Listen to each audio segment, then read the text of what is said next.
Okay, so I am Dean from Australia. I've called into the transatlantic call-in show a couple times now and had some pretty good conversations. But just due to the nature of the show, sometimes it's a little bit difficult to provide context or to fully flesh out the sort of discussion in the way that you want to. So I thought I might do a bit of a conversation review where I watch back through the call and add in little bits of information that I think are relevant or clarify some of the arguments I'm making or why I don't like some of the arguments the hosts are making or why I do like them, I suppose. The target audience for this really is the hosts of the line, the people who I spoke to, so that they can get a bit more information about the conversations. I just think they might find it interesting. But I'm going to put it up publicly because I think maybe other people will find some sort of interest in this sort of conversation.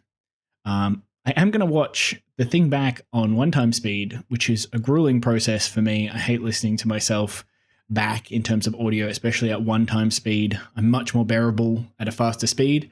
But the reason I'm going to watch it on one time speed is so that you can watch it on a faster speed. So I encourage you to do that. It makes the conversation perhaps a little less tedious, and then just slow it down and play it back if you're having trouble following the conversation. All right. That said, I think we can get straight into it. In Australia, pronouns are he, him. Who wants to know about language confusion surrounding words like sex and gender, men and women, and yeah. So, Dean. Oop, I did not hit the button. Also, I didn't change it to hear audio so they could hear me before. Dean, you are live on Transatlantic with Arden and Dr. Ben. How you doing? Hey, I'm doing well, thank you. Can you hear me? Yeah, I can hear you. So what do you want to talk about today? So I did want to talk a little bit about some of the confusion around the words we use to describe sex and gender identity. Go for it. So words like man and woman, I hear people on this show usually using them to talk about gender. And from my understanding, they usually refer to sex. So people will use words like male and female to refer to sex. And then they'll use words like man and woman to refer to gender. But when you look up the definition and the sort of common definition of things like man and woman, they just point back to male and female, which are words that talk about sex. And that seems to be a big problem for explaining what gender identity is in any sort of clear sense. So I think I could have been clearer about this introduction. What I'm trying to say is I think the ordinary usage of the words man and woman refer to being male or female, and by extension, they refer to sex. And I'm bringing up the dictionary as sort of evidence that this is the case. But there is other evidence that you could cite. Like, for example, we have other animal species that we use this same sort of word structure for. So where the word woman means adult human female, we'll have, for example, mare as adult horse female. And the same sort of structure, we've got, like baby is sort of gender neutral, and then we'll have boy and girl for adolescents, and man and woman. In horses, we'll have a foal instead of a baby. And then we'll have like a colt and a filly denoting the adolescent males and females. And then we'll have a stallion and a mare denoting the adult males and females. And so like in the case of horses, it's pretty clear that these words don't refer to gender identity. In the case of humans, we have the same set of words, man, woman, boy, girl, that for ordinary usage wouldn't refer to gender identity. But on the line, they use them in this way to refer to gender identity. And it seems like using the same word here is very, very confusing. So that's really all the point is. Well, I think using a dictionary as the arbiter of how to use words isn't always the best. Do you think, like, in society, do you think people exclusively use words based on how they're described in the dictionary? No, they use them all sorts of ways. Right. So, and that's the same thing with male and female, man and woman, right? It's very context dependent on what you mean, and it's kind of on like the person communicating and the person listening to be on the same page. And if they're not on the same page, you need to clarify. Like reasons why when we're having discussions, you need to define your terms because you might be using something in a different way. And we just understand as humans and speakers of the English language, which is very convoluted, that you have to be on that mutual understanding. And I think it's something we understand about a lot of other terms. But for some reason, we put much more emphasis on dictionary definitions with regard to this specific issue. And it probably doesn't need to be that way. Yeah, so I can agree with that. I think mostly the reason I'd point to a dictionary is just to sort of highlight what the common definition is. But I'm happy to have nuanced definitions, or like field-specific definitions, or conversation-specific definitions. But in sort of understanding what the general usage of the word is, I think a dictionary is a sort of a useful thing to look at. But the bigger issue I had, for example, I was watching a video the other day. Sorry, here I say the bigger issue I had. It's not really the bigger issue. I'm now going to be talking about why I think this thing is an issue. Fair enough, Ben didn't have much to respond to there. He's just like, clarify when things are unclear. What's the issue? And here I'm going to try and provide an example where there's this mismatch in language and it's leading to some confusion. That had somebody who's a biology teacher, and they were referencing the WHO and sort of citing themselves as an expert and the WHO as an expert. And they were saying specifically that words like male and female do refer to sex, and then words like man and woman do refer to gender and don't refer to sex, which just seems confusing when you match that up against the common usage where most people are sort of using man and woman to refer to sex. And then you're having these conversations So just to be clear, what's happening here is someone will say in these gender positive spaces, they'll say that the word woman refers to gender and that the word female refers to sex. But the common understanding, the ordinary definition of the word woman is adult human female. So if the word female refers to sex, then being an adult human female is just being one of those sexes. And the word woman there doesn't seem to have anything to do with gender. So correcting someone by telling them that they're using the definition incorrectly or whatever, they're saying adult human female, that's wrong, and that actually woman is a gender term, is sort of a dead end. It's very confusing for the person on the other end of the line who they know that adult human female is like at least a feasible definition. It's something that people use in an ordinary context. Line. Yeah. Well, again, Dean, you are trying to like equate the colloquial usage with the dictionary definition. And I think it's okay to have a distinct. So just to pause it there, I'm not trying to equate the two things. I'm trying to use the dictionary definition as evidence that it is the ordinary usage or the colloquial usage. In a dictionary definition, I think that like male and female for sex and man and woman for gender is like an okay dictionary like suggestion guideline. Okay, another problem here, he's saying that male and female for sex and man and woman for gender is an okay dictionary guideline, but the point that I'm making is that the dictionary doesn't make that distinction. Most of the dictionaries just say that woman refers to an adult female person or adult female human being or something like that. So he sort of got it backwards here, and this might be because of my poor introduction at the start. You might not be clear on exactly what I think the dictionary thinks. Line, rule, whatever to have. But again, you can't be angry that colloquially we don't adhere strictly to the dictionary. And I think that's on you at that point and not a fault that we have distinct usages. I think Arden wanted to say something. Yeah, so obviously I'm not upset that people aren't sticking to the dictionary definition because I think by and large people are sticking to the dictionary definition. And there's even second definitions for the people who are using it to refer to gender. It is at least a sort of definition. I understand people are using it this way, which I already explained in the call. So I'm not really upset about the way they're using it. I'm more upset about the lack of clarification when there's a conversation that's happening where clearly two people are using it differently, or not even that the clarification isn't made, but the way the clarification is made is via correction rather than by stripping out the fact that there are two different definitions or two different references for the same word here. Then do.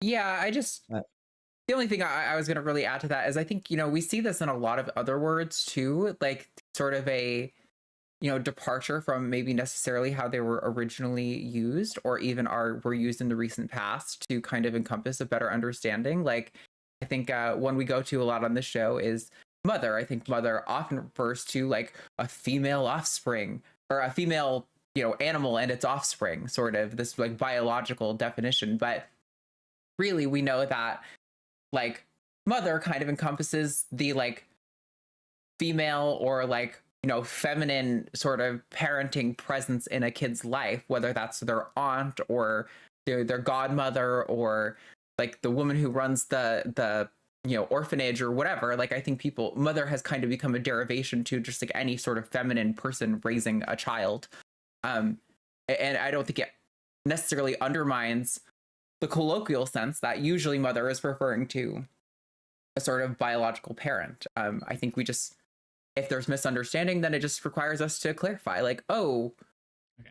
I'm just going to pause it there. In the call, I don't end up responding to this point about mothers. I end up responding to this last part that Arden is about to say. But the point about mothers is quite good. I do think she mixes up colloquial definitions here. The colloquial definition is the one people use that's not technically accurate, but it's sort of the way people use it in society. And then there's this more technical definition referring to like a biological mother. Doesn't really harm the point though.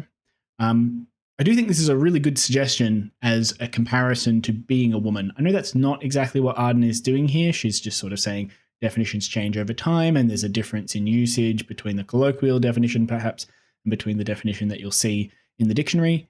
I'm a little bit confused about why that point is being made because I think people use the definition that is in the dictionary. Most people ordinarily mean adult human female when they use the word woman.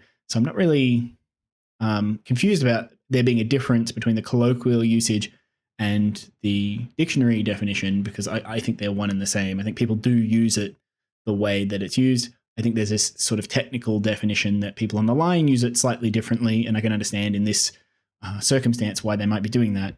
But it causes confusion, especially since they're using an unusual definition. It's sort of, I would suggest, an important thing to do for them to clear up the fact that they're using a different definition. This is a bit like on the atheist version of the line when somebody calls in and says, oh, well, that's just a theory. They're very careful to say, look, I know there's a colloquial usage of the word theory. I know there's a common ordinary usage of the word theory. But in our case, we're using this scientific sort of word theory, and it means something kind of different here. And the way they correct that is by saying that there are two definitions. They don't say you're incorrect to use the word theory. They might say you're equivocating or using the incorrect version of the word theory to describe that thing that you're describing, but that's not usually what's happening on the line. The callers are usually using their definition in the way that they intend to use it. It's just that this language confusion thing stalls the conversation. All right. Mothers are really important as a word, and it's really helpful for me because I can understand the distinction between having a biological mother and an adoptive mother. And most of the time, the person who raises you is the same person who is the person who gives birth to you. So they're one and the same person, and it's not really confusing about who it is that is a person's mother. But if you were adopted, you would have somebody who gave birth to you, your biological mother, and somebody who raised you, who would be your adoptive mother. And if I were having a conversation with someone and they were, say, 20 years old, they just found out that they had been adopted at birth, and they were talking to me and they were sort of worried, like, man, I don't think I even know my real mother. And that would be confusing to me, that use of the word like real mother, because in my mind, I would think, no, your real mother, your actual mother, is the person who raised you. And what I'd be saying, what I'd be expressing with that use of the word real or actual there would be to say that the important relationship, is the relationship. The important person here, the important mother, is the mother that has spent 20 years looking after you and that has a personal relationship with you and that cared for you and all that sort of stuff. So there's sort of a strong case to be made that the proper use of the word mother is for the person who cares for the child, and the other person, the biological mother, is so they donate some genetic material that is necessary for your existence, but so do, for example, farmers who make the food that is necessary for your existence. They're sort of providing some sort of genetic material, but you wouldn't feel like you have a relationship, or you wouldn't feel super indebted to a farmer. Maybe it's a bit different in the case of a biological mother. They carry you for 9 months. That's a fairly big deal. But in the same sort of way, you don't have a personal relationship with them. So it makes sense to me to think of mothers, the real use of the word mother, to refer to that person who raises you. There's a few things to note about that, I think. One of them, I suppose, is this is a role-based view of being a mother. So just to disambiguate a little bit, the difference I would say between a mother and a father is just whether the person is male or female. So just avoiding that little gendered bit, because I think Arden would say anyone who is gender identity is female, or who has identifies as a woman and is fulfilling this role would be a mother. But we can ignore that part of the definition and just focus on the role bit, which is, I think, the important bit for this. So a mother is anyone who fulfills a specific kind of role. And that role there is being like a guardian to a child. Okay. And I suppose it doesn't even have to be a guardian to a child. Like I watch Drag Race, and in drag culture, there's this idea of being someone's drag mother. And so these people aren't children, but as they get into doing drag, they have sort of a mentor, often somebody who stewards them into this sort of artistic or this art form sort of thing, this performance art, and they teach them how to do it and how to be in that sort of world. And they're referred to as like the drag mother.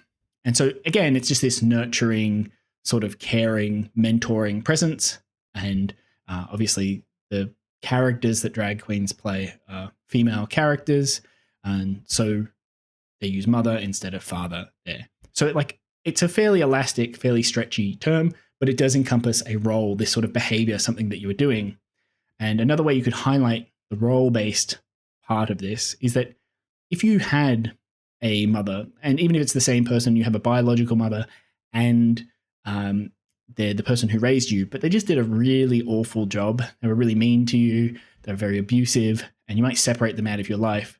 And you might even describe this lack of care and this lack of parenting by saying, this person's not my mother. They were never a mother to me. And that explains their lack of fulfilling that role. Okay. The problem transferring this to a definition for man or woman is then you have to sort of explain what the role is. What is the role of a woman? And almost whatever you explain is not going to result in including the people that you want it to include. And not because of a fuzzy definitional problem, not because of a Socratic problem, just because the type of person that you want to include as a woman isn't really a role-based definition. You want something like a self-ID definition, which Arden and Ben, I think, both express later in the call. It's to do with someone's internal feeling of themselves. So if we think about other roles, like being a mechanic or something, it's just possible to not fill that role. But in the case of being a woman, they're not really interested in whether you fill the role or not. They're interested in how you feel about yourself. Another way to think of it might be to look at, say, like a butch type of woman, like a tomboy type of woman. They might really fulfill the role of being a man in most ways, especially if perhaps they were a lesbian woman. But we would still think of them as a woman. And so do people on the line. They still think of them as a woman. And there's really no amount of fulfilling that role that you could do for you to be considered a man. It just doesn't, that's just not how they view these words, man and woman. And it's never a matter of fulfilling the role in either direction. So it comes pretty close. It's like one of the candidate plausible explanations for how you can understand gender identity, sort of what role you're filling. But it doesn't seem to be the role, doesn't seem to be the definition that people on the line are in fact using. When you said woman there, I was thinking you meant this, and you can be like, yeah, no, I understand why you think that, because that's what it generally means in a lot of colloquial contexts, but I was actually using it in this way.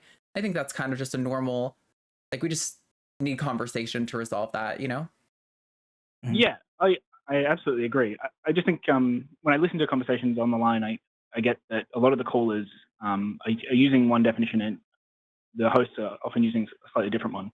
So, for Sure. example, one of the calls I was listening to, the caller was saying that the hosts believe a man can become a woman, right? And the host was saying, no, we don't think that. And what's happening is just this language problem where the caller thinks that these words refer to sex, and it sounds like when you're talking about being transgender, you'll use a word like man or a woman. So somebody is born, say, male, and then they can be a woman, right? That's something that, as a advocating sort of gender identity, that makes sense if woman Yeah, there means gender identity. I But get for the what you caller, mean. it just sounds like they're saying you're changing their sex. Yeah, I Okay, so I want to show you the clip where this is coming from. And I want you to keep in mind what Arden said just before this clip, because that's sort of spurred me to bring up this example where Arden is saying, look, you just need to clarify, look, I understand you're using the word this way, but I'm using the word that way. And that's sort of the appropriate way to handle it. And so I'm referring to a clip on the line. It's a clip of Forrest talking to this guy called Chuck. I think it's important context to explain that Chuck has called into the theist section of the line. He's not meant to be talking about trans issues, but he made sort of an inappropriate joke to the screener, like a transphobic joke. And Forrest is really taking this guy to task about the joke that he has made. So just to credit Forrest here, it's possible that part of the reason this explanation isn't more careful or more charitable towards the caller is because Forrest really isn't in that mode. He's in like dunking mode. He just sort of wants to give this guy the what for. So just keep that in mind. I'm not sort of criticizing Forrest. I'm just highlighting that this is an example of this language confusion problem. And it's just the example I had to mind. It's probably not the best example to use in this call.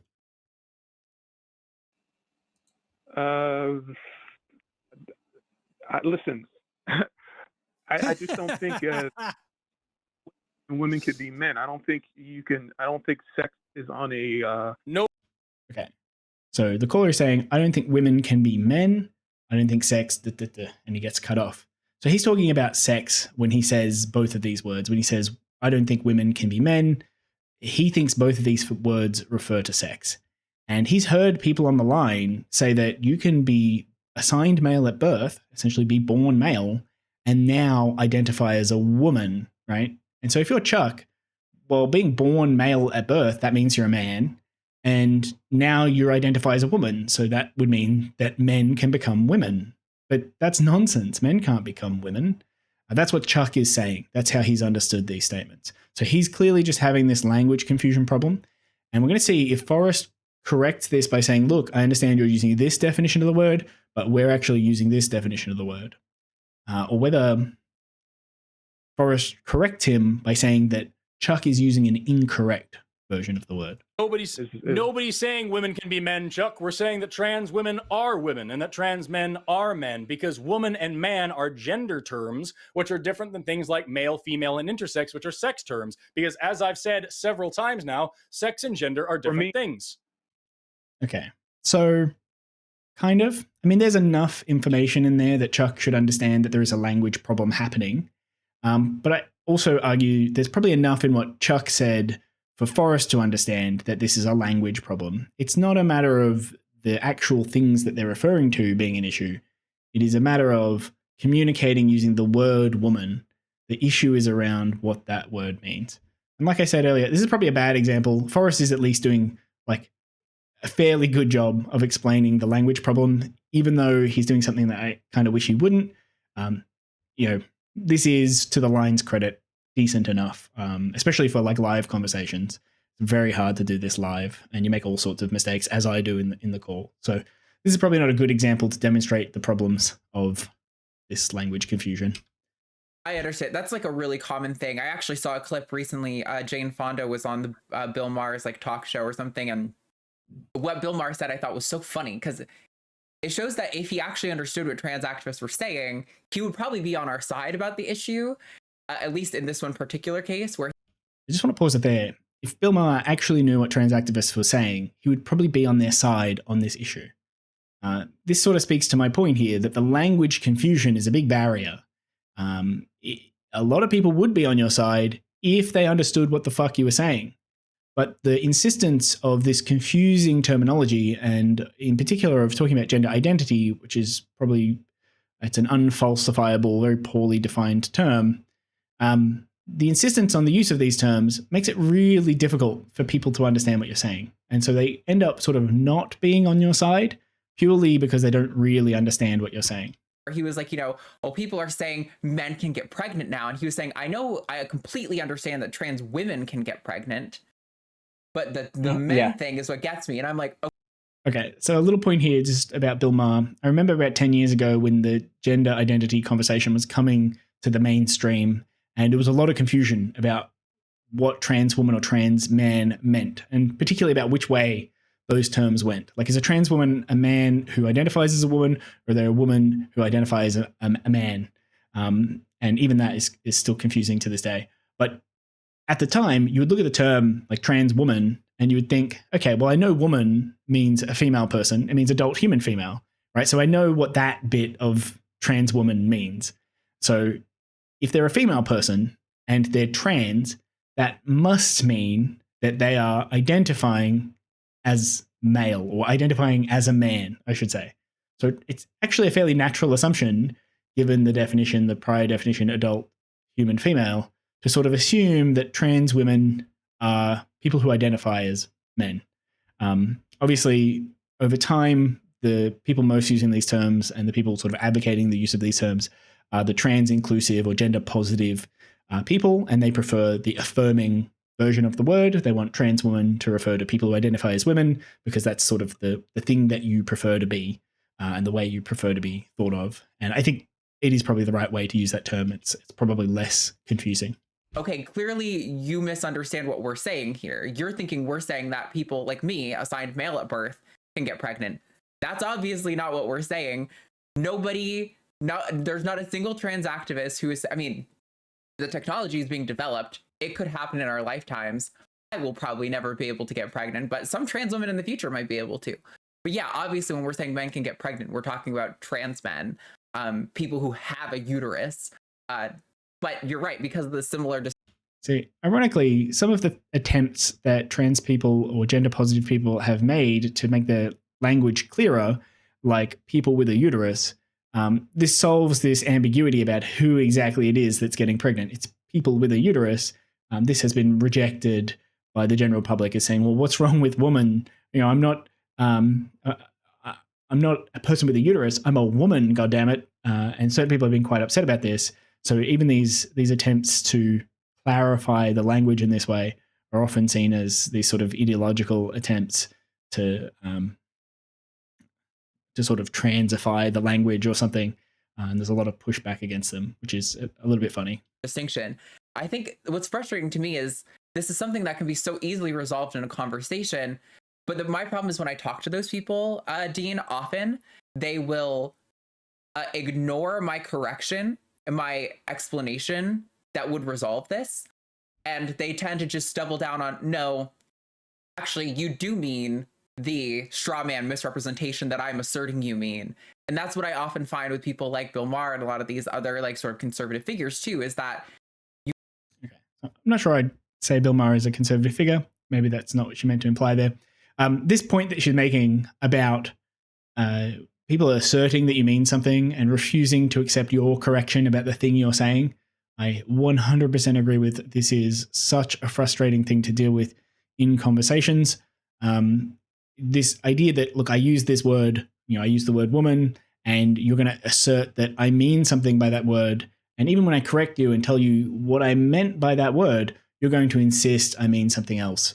So, for example, if I say, well, you can be born male and identify as a woman, and you insist that, well, when you say woman in that second sense there, you're talking about adult human females. If you insist that that is what the person means when they say that you can identify as a woman, the conversation is not going to go anywhere. You have to accept their correction. You have to accept that when they say woman, in that sense of identify as a, they're talking about gender identity. You at least have to make that concession, or the conversation's not going to go anywhere. You can issue a correction, you can explain it, and they'll just say, no, actually, you mean the straw man version. Just completely ignoring what we actually mean, which is just such a conversation halting problem, because like there's no trans activists who are saying trans women are cis women, right? Like, we're just saying that, you know, a woman is like more of a social category in an academic sense, and so it can apply to multiple different people. Yeah, and this is the same thing. This is the same thing. Like, people oftentimes like rely on the equivocation fallacy in order for their argument to sound like it makes sense. Like, it's the same thing that happens with the use of the word abortion. It's the same issue that happens with regard to puberty blockers and gender affirming care for minors, because people will use the word minor, and in reality, we're talking about a 16-year-old who may or may not be emancipated, versus like people hear minor and think 5-year-old. Like, so you have to have the conversation like, hold on, no, these are different things. But I agree with you that there is some confusion, and to Arden's point as well, like, people rely on that confusion to spread misinformation. And so, like, yeah, I mean, we can try our best to correct people. Like Arden said, a lot of times they don't want to be corrected. And then if you start using the same term that they do, they often think that you're giving in to and agreeing with their misinformation. So yeah, I can see the layers of confusion. So I want to make 2 quick points about what Ben has just said. I agree that the equivocation is really annoying, and that the giving in to someone's sort of usage of their language can sort of give them a false sense that you agree with them about the kinds of things that you're saying. But what I would point out is that I see this really often happening in the opposite direction. And in fact, sort of part of my frustration with the language use around the sort of gender positive space is that I think the strategy or the goal of using this different definition of woman is to gain some sort of utility via equivocation. And so I'd actually say I recognize this problem about equivocation, but obviously the problem is made possible by the fact that we're using the same word to describe gender identity as we are to describe sex. And it would be, in many ways, much easier to have the conversation if we were using different words for these 2 things. That second point, people will think that you agree with them. It's very difficult to use the language that somebody else wants to use without it sounding like you agree with the positions that they hold.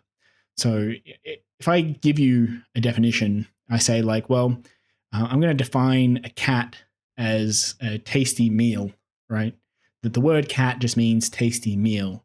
Okay, that's what I mean when I say it.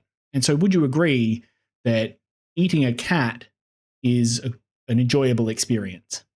And you'll be really reluctant to say, yes, I think eating a cat is an enjoyable experience, because you don't want to eat a cat, but you don't want to eat a cat in the sense that you understand as a furry animal with 4 legs and is really adorable, and you don't eat those sorts of things. But if you want to use their definition, if you want to accept that conversation, if you want to say, well, yeah, cat equals tasty meal, well, in that case, yes, it's a good thing to eat a tasty meal. And so therefore it's a good thing to eat a cat.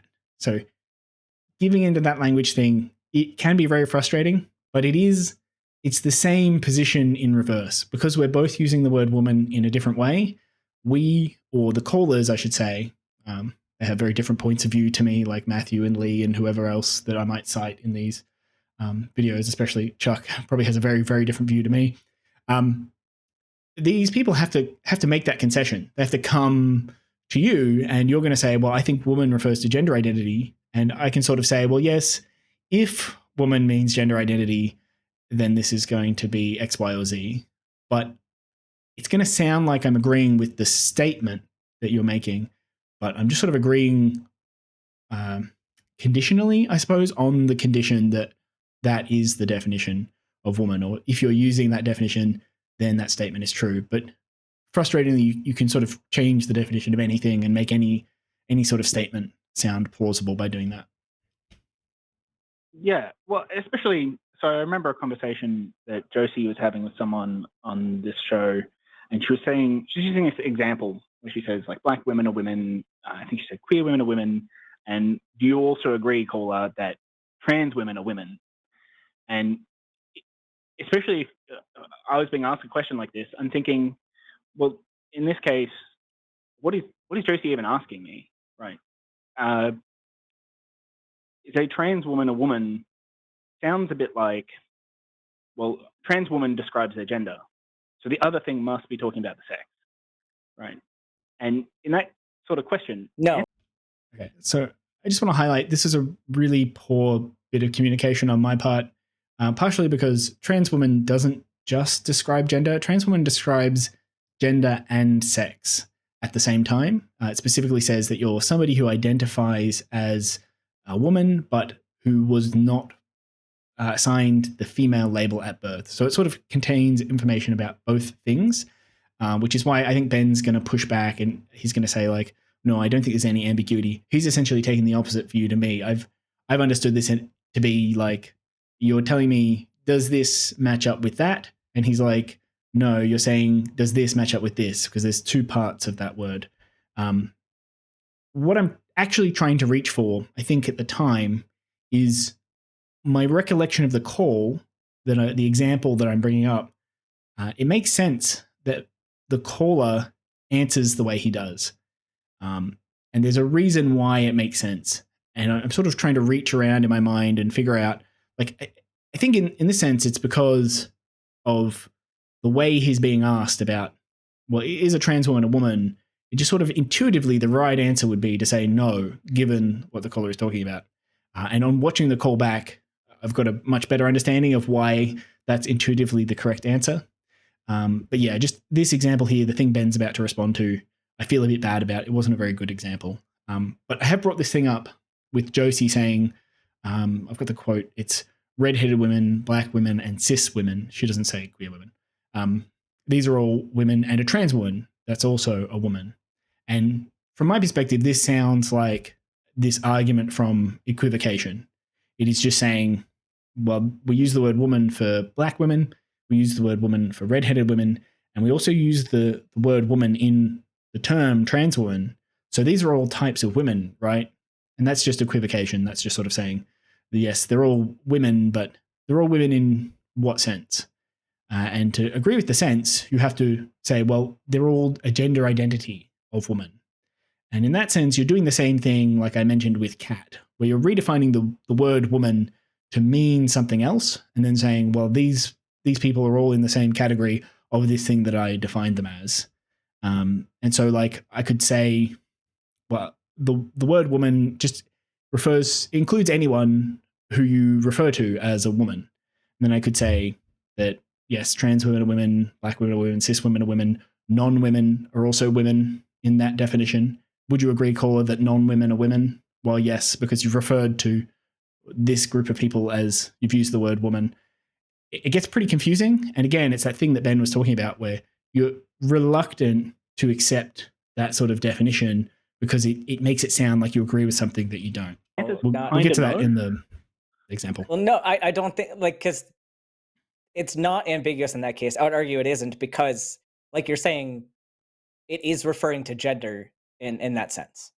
Like, and that's a whole point with using trans as an adjective for women, like, and using all of those adjectives for women, that is all referring to the gender of women. Okay, so this is actually kind of interesting. Ben thinks it's not ambiguous because when you say redheaded woman, black woman, and cis woman, you're using gender identity in all of those senses. So when you use the term trans woman, you're also using gender identity in that sense. And I didn't notice this at the time, but that's exactly the same thing that is happening in the caller's mind here. The caller thinks that, well, black woman, that's one sense of the word woman. It means adult human female. Redheaded woman, that's the same sense, right? It means adult human female in redheaded woman. And cis woman, the word woman also means adult human female in the term cis woman. So, like, they're all consistent. And then we're sort of asking trans women, are they also like that? And well, no, they're not the same, right? So in his mind, just the consistency of the use of the term woman points to trans woman being different. But Ben's saying because of the consistency of the use of the word woman, they're all gender identity. It shouldn't be ambiguous. But it really depends on what your definition is of woman in the first place to whether or not it's ambiguous, which I think is kind of interesting. So there Yeah, not I don't think there is any ambiguity there. And I'm not sure why you're pushing back on that thing.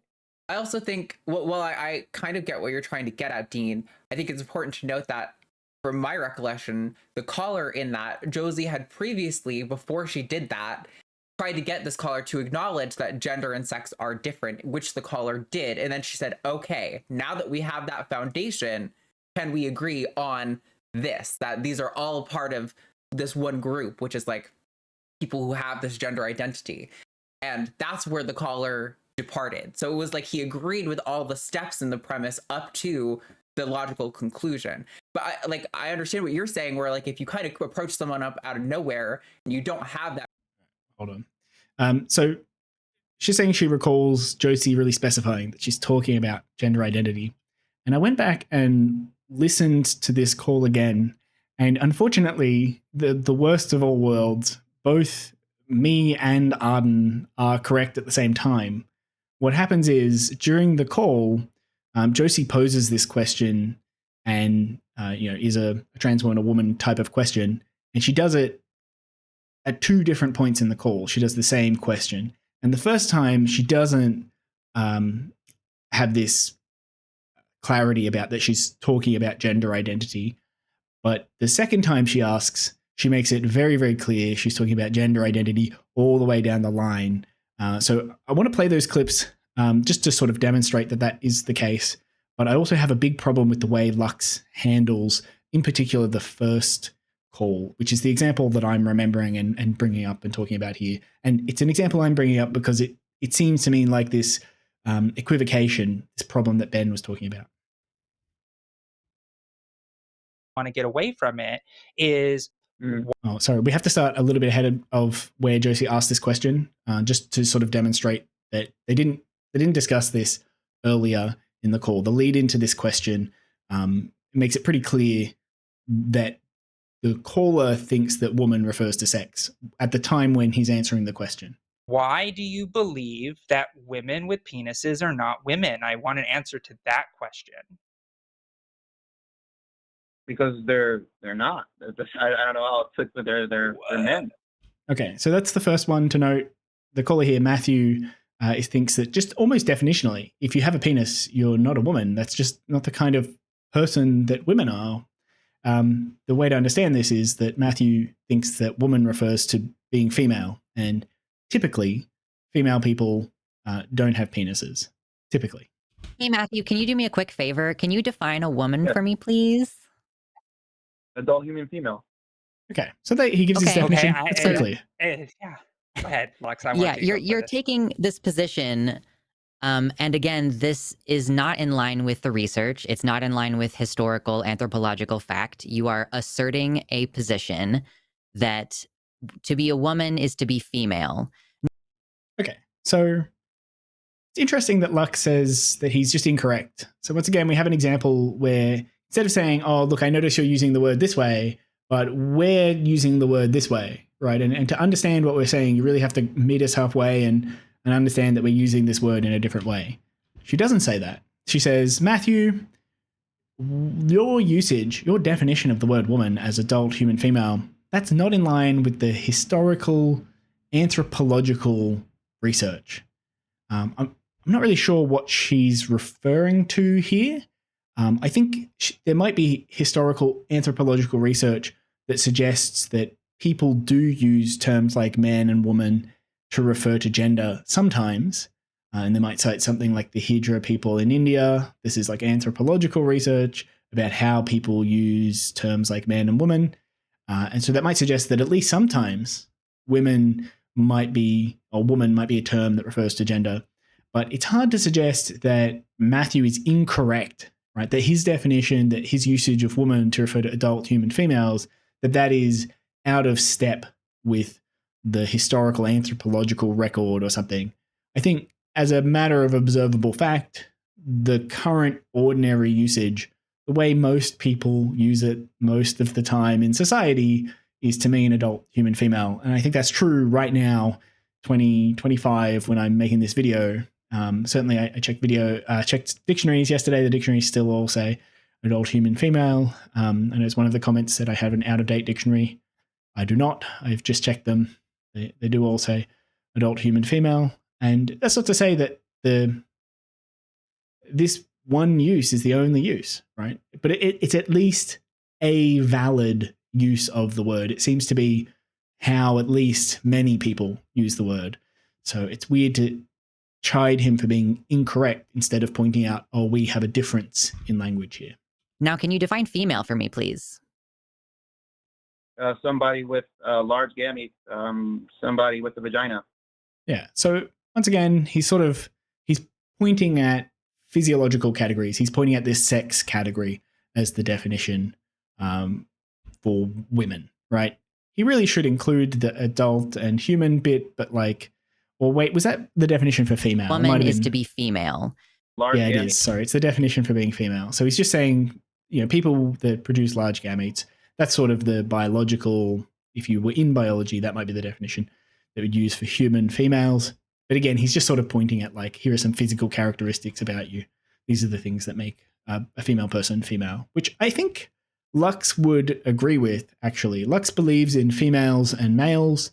So does Josie. So does everyone else on the line. For example, I know Arden breeds snakes. And when she breeds snakes, I'm certain that she pays attention to the sex that the snakes are, because you need to know the sex of the animals. And typically that's why we have words like when I was talking about horses earlier in the video. That's why we have so many terms for horses, is because we are interested in their reproduction. Well, at least I was when I worked on the horse farm. That was sort of the goal. We were breeding horses. So we have all these terms to quickly refer to different types of horses and their reproductive status. And sort of we have the same thing in terms of humans. Somebody with a vagina. Okay.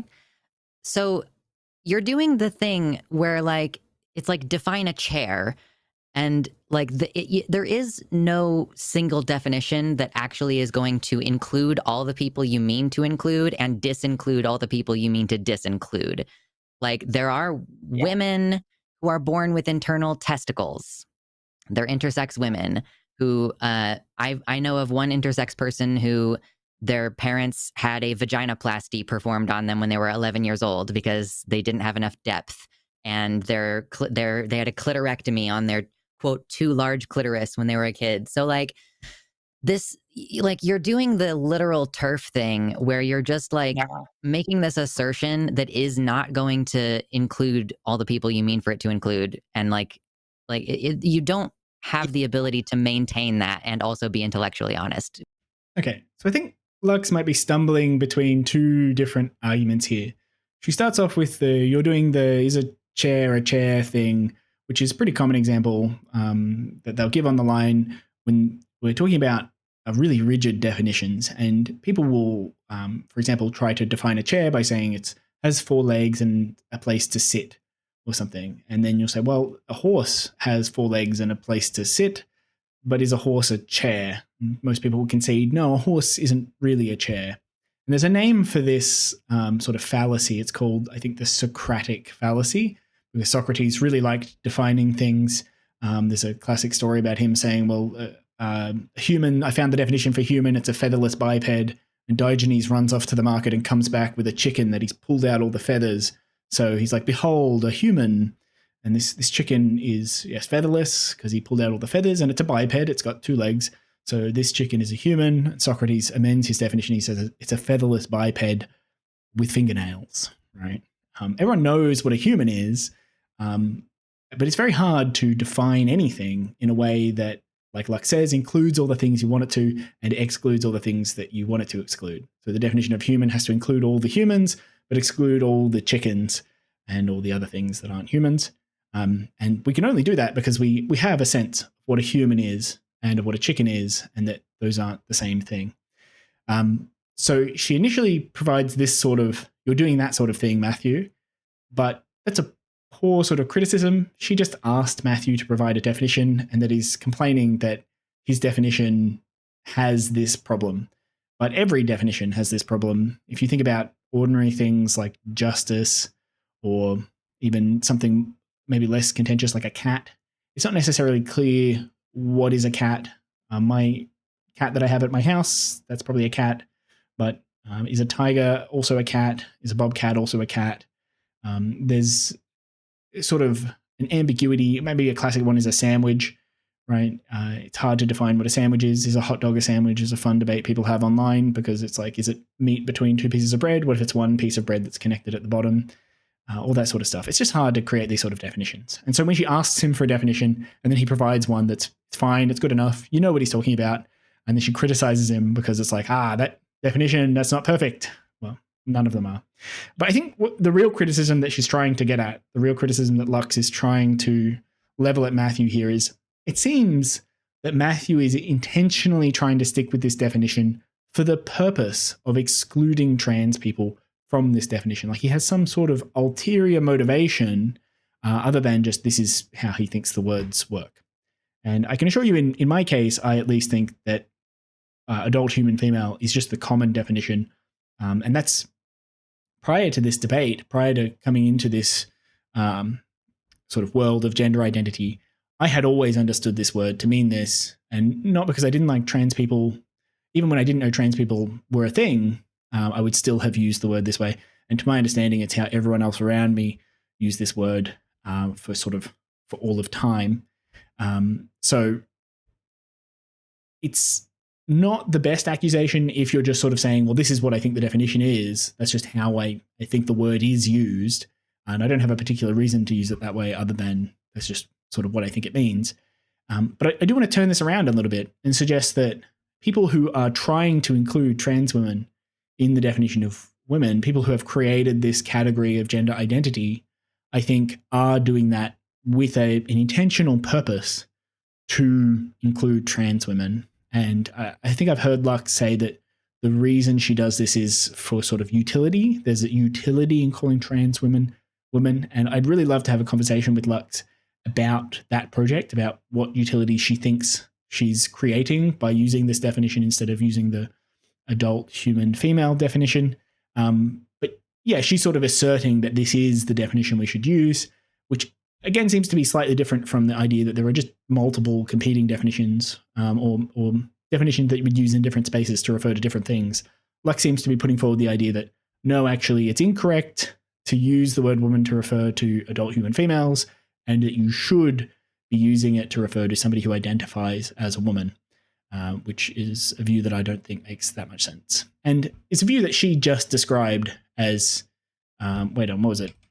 That is not going to include all the people you mean for it to include. And you don't have the ability to maintain that and also be intellectually honest. Yeah, so Lux is doing this. She's creating a definition that includes all the people that she means for it to include, and excludes all the people that she means for it to exclude. It's just that she means to include trans people and then exclude, for example, people who identify as a man. I don't know why she's doing that, right? But that is the project that she's involved in. She's creating a definition, and she is trying to include all the people she wants it to and trying to exclude all the people she wants to exclude.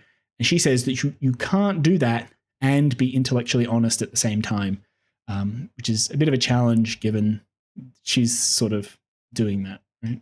Well, go ahead, Josie. And Matthew, I want to say this. I want to ask you a really simple. I want to ask you a really simple yes or no question. Okay, all I want is a yes and no, right? Yes. A black woman, a redheaded woman. Okay, I'm going to start again. Right? A black woman, a redheaded woman, a trans woman, and a cis woman. Would you agree that all those are types of women? No. Okay, so that's our money shot, as it were. When I brought up this example, I was saying this is sort of an example of equivocation, or I'm not sure I explicitly said that, but I'm responding to Ben, who's talking about equivocation. And this is an example of this language problem, right? Where Matthew has said 3 different ways that he thinks the word woman refers to adult human females. It refers to sex. It just refers to whether or not you have a vagina or a penis, or whether you produce large gametes or small gametes. That sort of stuff. That's what the word woman gives you information about, as well as, maturity and species. And Josie asks him, redheaded women, black women, cis women, trans women. These are all women, right? Well, by definition, a trans woman is somebody who identifies as a woman, but who is not female. Because if they identified as a woman and they were female, they would be a cis woman. So by definition, a trans woman is not female. And according to Matthew's definition, that means they're also not a woman, which isn't a problem for his definition. It's only a problem on this equivocation view, where because we're using the word woman to describe black woman and trans woman, that they have to both be women. But obviously, I think Matthew wouldn't have decided to use the word trans woman to refer to people who aren't female. And that's sort of a decision made by the gender positive group. And I would say an intentional decision to sort of leverage this equivocation, or at least to they would describe it as affirming people's identity, but that, when you think about it, does amount to the same thing. It affirms your identity by equivocation. So I am right about this. I'm right in this example, the way I'm thinking it went. There is this confusion, and sort of Matthew presents his definition. He's pretty clear about it. He even corrects them about it. But then they stubbornly refuse to use his definition and tell him that he's incorrect. Case closed, right? Arden's not making any sense. What is she talking about that they talked about gender identity? Well, as I said earlier, there is a second time that Josie asks in the call, and she does make it really, really clear in this second time. So we'll watch that now. You just said that there isn't a difference between gender and sex, and now you're saying there is a difference between gender and sex because of definitions. And you wanted to play definitions games with me, saying what a woman is an adult human female. So I'm playing definitions with you. The fact that gender and sex have two different definitions, it shows that there is a complete distinctive definitional difference between the two things, which I am using your words, that there is a definition for woman, so there's a definition for gender, and there's a definition for sex, meaning that they are two different things. So if you use the dictionary, that trans women, cis women, black women, and redheaded women are all a category of a gender, which is women. Okay, so they're all a example of a category, which is woman, of a gender, which is woman. She's really explicit that she's talking about gender categories. They're all in this gender category. And she's almost basically just defined them as being that way. The word woman is in this gender category, and then the word trans woman is in this gender category. So we're all in the same category, right? And at this point, it's really hard to wriggle out of this. It's going to feel to Matthew, it's going to feel like that example I gave about, therefore, it's a good thing to eat a cat. And Matthew's going to be like, I don't want to say this phrase. I don't want to agree to this. This doesn't make sense. But given all the definitions they've given, it sort of is irrefutable. Josie is at the point of asking, does A equal A? It has to, right? By definition, all this stuff matches up. Would you agree with that? All a category of a gender? Yep, he even confirms back, yes, all the category of a gender. The gender of woman. Well, I guess for me, going back. No, answer the question. No, answer the question. You're being bad faith now. I was good faith with you, and I talked to you about one of the most intimate things I did in my life, which is my bottom surgery. I ask you to give me the same type of respect that I have given you. Is a black woman, a redhead woman, a trans woman, and a cis woman, are they all in the same category of gender of woman? Yes or no? No. Okay. So at this point, I don't really know what Matthew thinks. I know there's more of the call. And I also want to point out, for fairness to Josie and Lux, this is not the first time that Matthew has called in. So they might have spoken about, and they probably did speak about, a gender sex separation at some point earlier in their sort of call-in career. But I still think in that first segment that I showed you, it's pretty clear that they're talking about Matthew's definition. He reaffirms like 3 times, this is the definition he's using. And then Josie asks him this question, and it's pretty straightforward, like, oh, I should answer this question based on my view because we're talking about my view at the moment. But equally, when Josie gives this example here, they're talking about Josie's view. They're talking about the gender identity view. And Matthew really should make an effort to try and answer according to Josie's view here to make sure that he understands what Josie is saying. And it is kind of conversation halting and very annoying that he won't do this. In a second, I'm about to say that there's a way that I would still say no to this, but I guess we can get to that. So that's what I wanted to show you there. Definitely what Arden is saying, where she's like, I recall that they explained this pretty carefully and the caller was very stubborn about this. Arden is definitely right to say that, and especially since, well, actually what she's about to say now will be really relevant, so I'll let her say it. That, you know, prerequisite agreement that gender and sex are different, it could lead to more confusion, and somebody could say no, even if, you know, they might otherwise agree. I hear what you're saying. This is the frustrating thing, is like, I don't necessarily think people who would say no to that question are a problem or you know, are bigoted per se, but when you agree with everything up to then, at that point you are like you're demonstrating that you're ideologically committed to this position and that you're not actually willing to follow the logical conclusion. Okay, so I'm not sure it's 100% true that you are demonstrating that you're committed to an ideological position exactly, but the main thing I wanted to focus on there is it's fine if the sort of the naive answer that you give, somebody out of nowhere comes to you and says, is a trans woman a woman? And you sort of say, well, no, I don't think they're adult human females.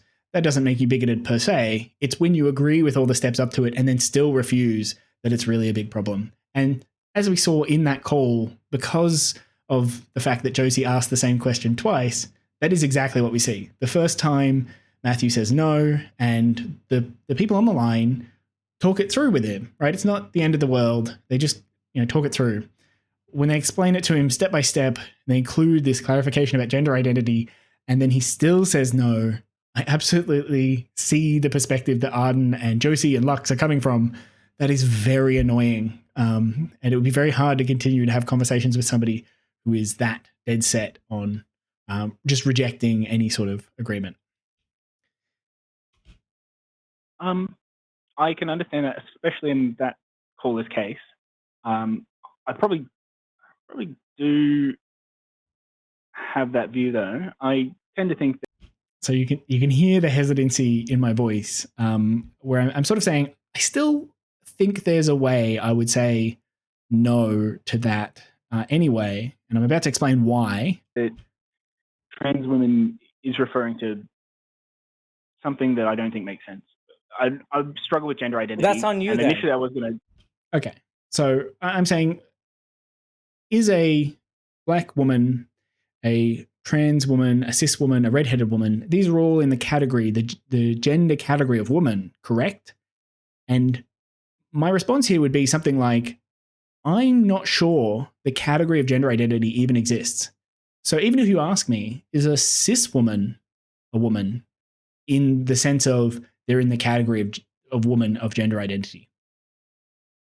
I'm still not sure I would say yes to that, just because I can understand definitionally that's what you're telling me. And so I agree with the sort of definitions and what you're trying to say there. But from communicating what I believe about the world, I would still say I don't think that this gender of woman, that category exists. And so I wouldn't describe even a cis woman as belonging to that gender category. So it'd be hard for me to agree that a trans woman is in that category too. I just don't think the category exists. So there's still a way I would say no. And what I'm trying to do is avoid the same thing Matthew did on the call, right? Matthew just listened to everything they had to say and then just still said no in a way that's like, I hear what you're saying, but I'm going to reject it anyway. And that's really annoying to deal with. And I think this is the way Ben interprets what I'm saying here. I'm deliberately trying to separate out, like, I think there's a second way you can say no to this, and it's not because you have this rigid ideological definition. I think there's another way where, like, I just don't really see what this category is, and so it's hard for me to say that anything is in that category. And I don't explain it very well, but also Ben does cut me off here, and I might have gotten to an explanation that made more sense. But I can understand he's a bit annoyed because he thinks I'm doing the thing Matthew was doing, where I'm just like being stubborn about these definitions. Dean, that's on you then. If you listen, if someone tells you their definition and they say, this is how I'm using this word, and you say, no, you're actually using the word in the way that I think you're using it, that is on you not listening to what the person's definition was, right? If they clearly tell you their definition and you say, and you can disagree with the definition, but then you're back. He's saying like, well, that's on you. You're just being stubborn then. And I'm trying to say, yes, in that case, I would be just being stubborn. I'm sort of trying to say that's not the case that I think I'm in right now. Back at square one. And then you're just arguing over the definition of the word. Yeah, no, that's fine. So this is a terrible response, just saying, yeah, that's fine. I'm trying to agree with what Ben is saying, but I also want to explain that I don't think that it's addressing my actual position. I think he's misunderstanding where I'm coming from. So like what you're saying, yeah, that's fine. That's correct. I have no problem with it, but like, let's go over here for a second. I just mean... So that's on you. That's on you then. And he's holding me to it, which is very frustrating. Some of the things for some callers, it'd help to make that distinction even clearer, perhaps. So... Right. And not everyone's going to need the same conversation. And that's why we tailor things a bit differently to everybody. And so, Dean, like I'm not sure what the rest of the point of this call is, because we already kind of got to the meat of it. But like, if you don't like the way definitions are used in a certain conversation, have the conversation with the other person, communicate what you mean, and then move on from there. But like, I'm not sure what else you're trying to communicate here. So part of the reason this is happening, I can feel Ben's exasperation of like, what are we even talking about here? You're saying like language is vague and confusing, but so what? Like, just fix it. What are we talking about? Part of the reason this is happening is because when I called in, I initially wanted to talk about two topics, and I do express that a bit later in the call. I wanted to clear up language confusion and then move on to discussing what I think gender identity is, because as I've mentioned in this video, I don't really believe gender identity exists. I don't really understand what that could be. And it seems I get a lot of conflicting definitions and so on. So like, I'm pretty sure this concept is being misapplied somehow. And so like, I wanted to clear up the language so we could have that discussion. But in the absence of that second discussion, this first bit doesn't make a lot of sense. And the screener asked me just before the call, like, could you just keep it to one topic perhaps? And at the time I thought, yeah, this is a really reasonable request. The calls often go way too long. And so I thought I could do that. I thought I could keep it as just one self-contained topic, and maybe I would call in the future and talk about what gender identity is. But it turns out it's very difficult to have this language confusion conversation in the abstract, because it's very easy in the abstract to just sort of say, well, yeah, I understand this confusion, but like just clear the confusion up in the conversation. But what I'm trying to express is, with all these examples, with the example of Forrest and the example with Josie or whatever, they might not be the best examples. But what I'm trying to communicate is, it's actually not that easy to do in practice. And it's not that easy to do precisely because of these sort of equivocation tactics and the fact that these words mean exactly the same thing, and that even when people try and dig themselves out of the hole, they start using the same terms again. Like even I'm remembering earlier in this video, I was explaining something about Lux, and I think I used the words man and woman to refer to even her view, and it doesn't quite make sense there. I've definitely misused man and woman and male and female, and it's just so easy, especially when you're like, I say I've had 30 years of using the word in this specific way, and there's this slightly different but still related way that I'm meant to be using it, and I have to keep track of both at once. It's just very easy to misspeak frequently, and even the smallest bit of misspeaking can cause a lot of confusion on the other end and make the conversation really, really difficult. But again, if you're not talking about anything in particular, then it's easy enough to just say, well, just sort it out. So I think that's why Ben is having this feeling of like, what is this conversation even about? On this call. Yeah. Okay. So in many other contexts, I think we're using an equivocation that just makes things confusing. So like in sports, do you think the distinction between men's and women's sports is a gender-based distinction or a sex-based distinction? So I'm still avoiding this second topic thing, but again, I'm trying to bring up an example where I'm like, here I see a lot of confusion. When I see people talk about women in sports, some people seem to think that this is a sex-based distinction. So people who are concerned about the unfair advantage that men get in sports. When they say that men get an unfair advantage, they're talking about the testosterone that you get, or maybe the height or bone density or something. I'm not really that into sports, so I don't know the specific reasons. But these are the types of things people talk about when they say men have an advantage in sports. And so these things are all clearly related to sex. They're all like physical characteristics about you, and sort of naturally, without taking hormone replacement or anything like that, men tend to have more testosterone than women, and tend to be sort of, when they go through male puberty, they tend to be taller and things like that. So like people using the word man there, or words men and women, they're talking about sex. But then you have other people who would say a trans woman is a woman, so they should compete in the women's category. And so they think the words men and women in terms of women's sports seem to refer to gender identity. They don't think they refer to sex. So there is obviously a sort of confusion that is happening. And it's not, in this case, not that easy to just sort of wave the confusion away and say like, well, in the conversation, you just sort it out. You just say whether you mean sex or gender, and then like it'll become clear. It's just not happening. We can see with the debate that is not how the debate is progressing. And the fact that we're using the same word woman to refer to this gender identity category as this sex category is causing a big problem, and is making it difficult to resolve this. And even, like I mentioned earlier, it's probably intentional that it is causing the confusion, because I'm fairly certain part of the project of defining women in terms of gender identity, and everything I say about woman can apply to men as well. It's just easier to use the word woman. Part of the purpose of defining like trans women as women is so that trans women can be seen as and recognized as and have access to women's spaces for pretty good reasons, I think, for like social inclusion and all these sorts of things make a lot of sense.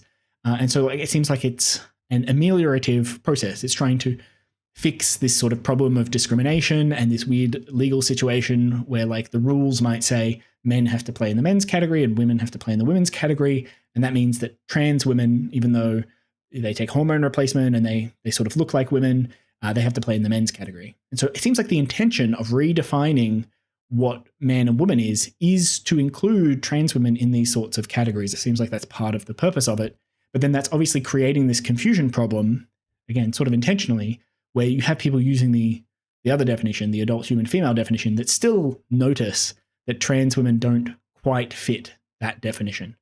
So I'm bringing this up as like, this is an example where clearly the language confusion issue is a big deal. And, you won't be able to sort of tell me which one it is. That's what I'm expecting. It depends on a lot of things. The problem is you're trying to boil down a lot of nuance into one like specific thing. And that's why you have to tailor your conversation to the person you're talking to and to what the goal of the conversation is, where you're trying to get with that. It's hard to say in an overall topic that everything should be communicated in a certain way, because I don't know what the goal of the conversation is. Okay, so this is a sort of frustrating answer, but I think it demonstrates the point. It's not clear what it means, especially now it's not clear what it means. Certainly, I think 30 years ago or 50 years ago, if you ask someone, what does a women's sports league mean? They mean it's a sports league for adult human females. It'd be pretty straightforward. They think it means a sex segregation, right? But now it's not particularly clear what it means. I would say that it's still probably a sex segregation. But the fact that Ben doesn't have a good answer here is sort of evidence that I'm right about this language confusion problem. And another way to think about this might be to consider a different type of segregation. So if you have something like, say, a chess league and a baseball league, you would never be confused about which league is for what. Chess is where they play the game of chess, the chess league, and the baseball league is where they play the game of baseball. But I want you to imagine that we use the word baseball to refer to both chess and baseball.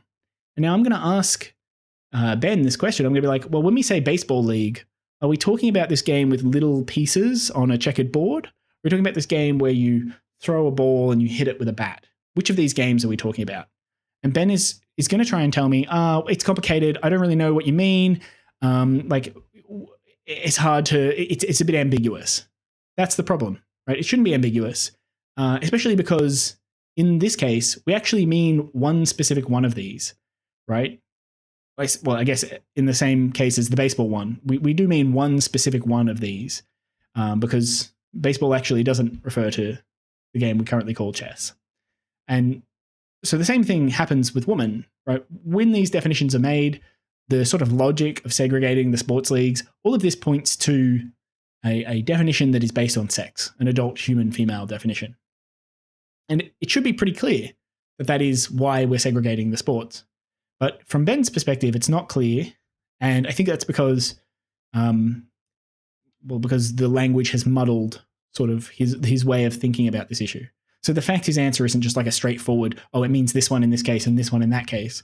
I think it's sort of evidence that this problem is a bigger problem than they're making out. If you just say women in sports, like, that's such a broad topic to even boil down to that. So like, we'd have to, like, I'm confused about what you're trying to get us, where you're trying to get us to go with this call right now. I'm hesitant for us to go down the sports rabbit hole. If you want to call back in the future and we can open that can of worms, I think that's valid, but I think it might be more of a distraction for the purposes of this conversation.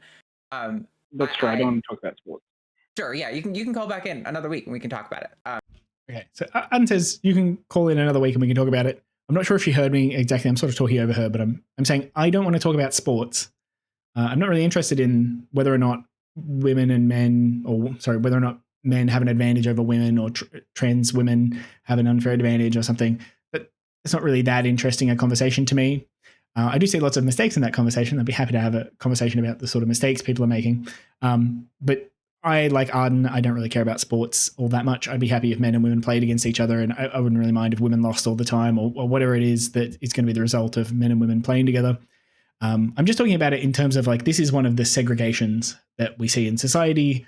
It's a bit of a contentious issue for trans relations at the moment, sort of a hotbed of this language confusion being a problem, it making it difficult to have these conversations and it making it difficult for trans people to put forward, or for gender positive people to put forward their more inclusive sets of rules, is that they're immediately starting out with this confusing language.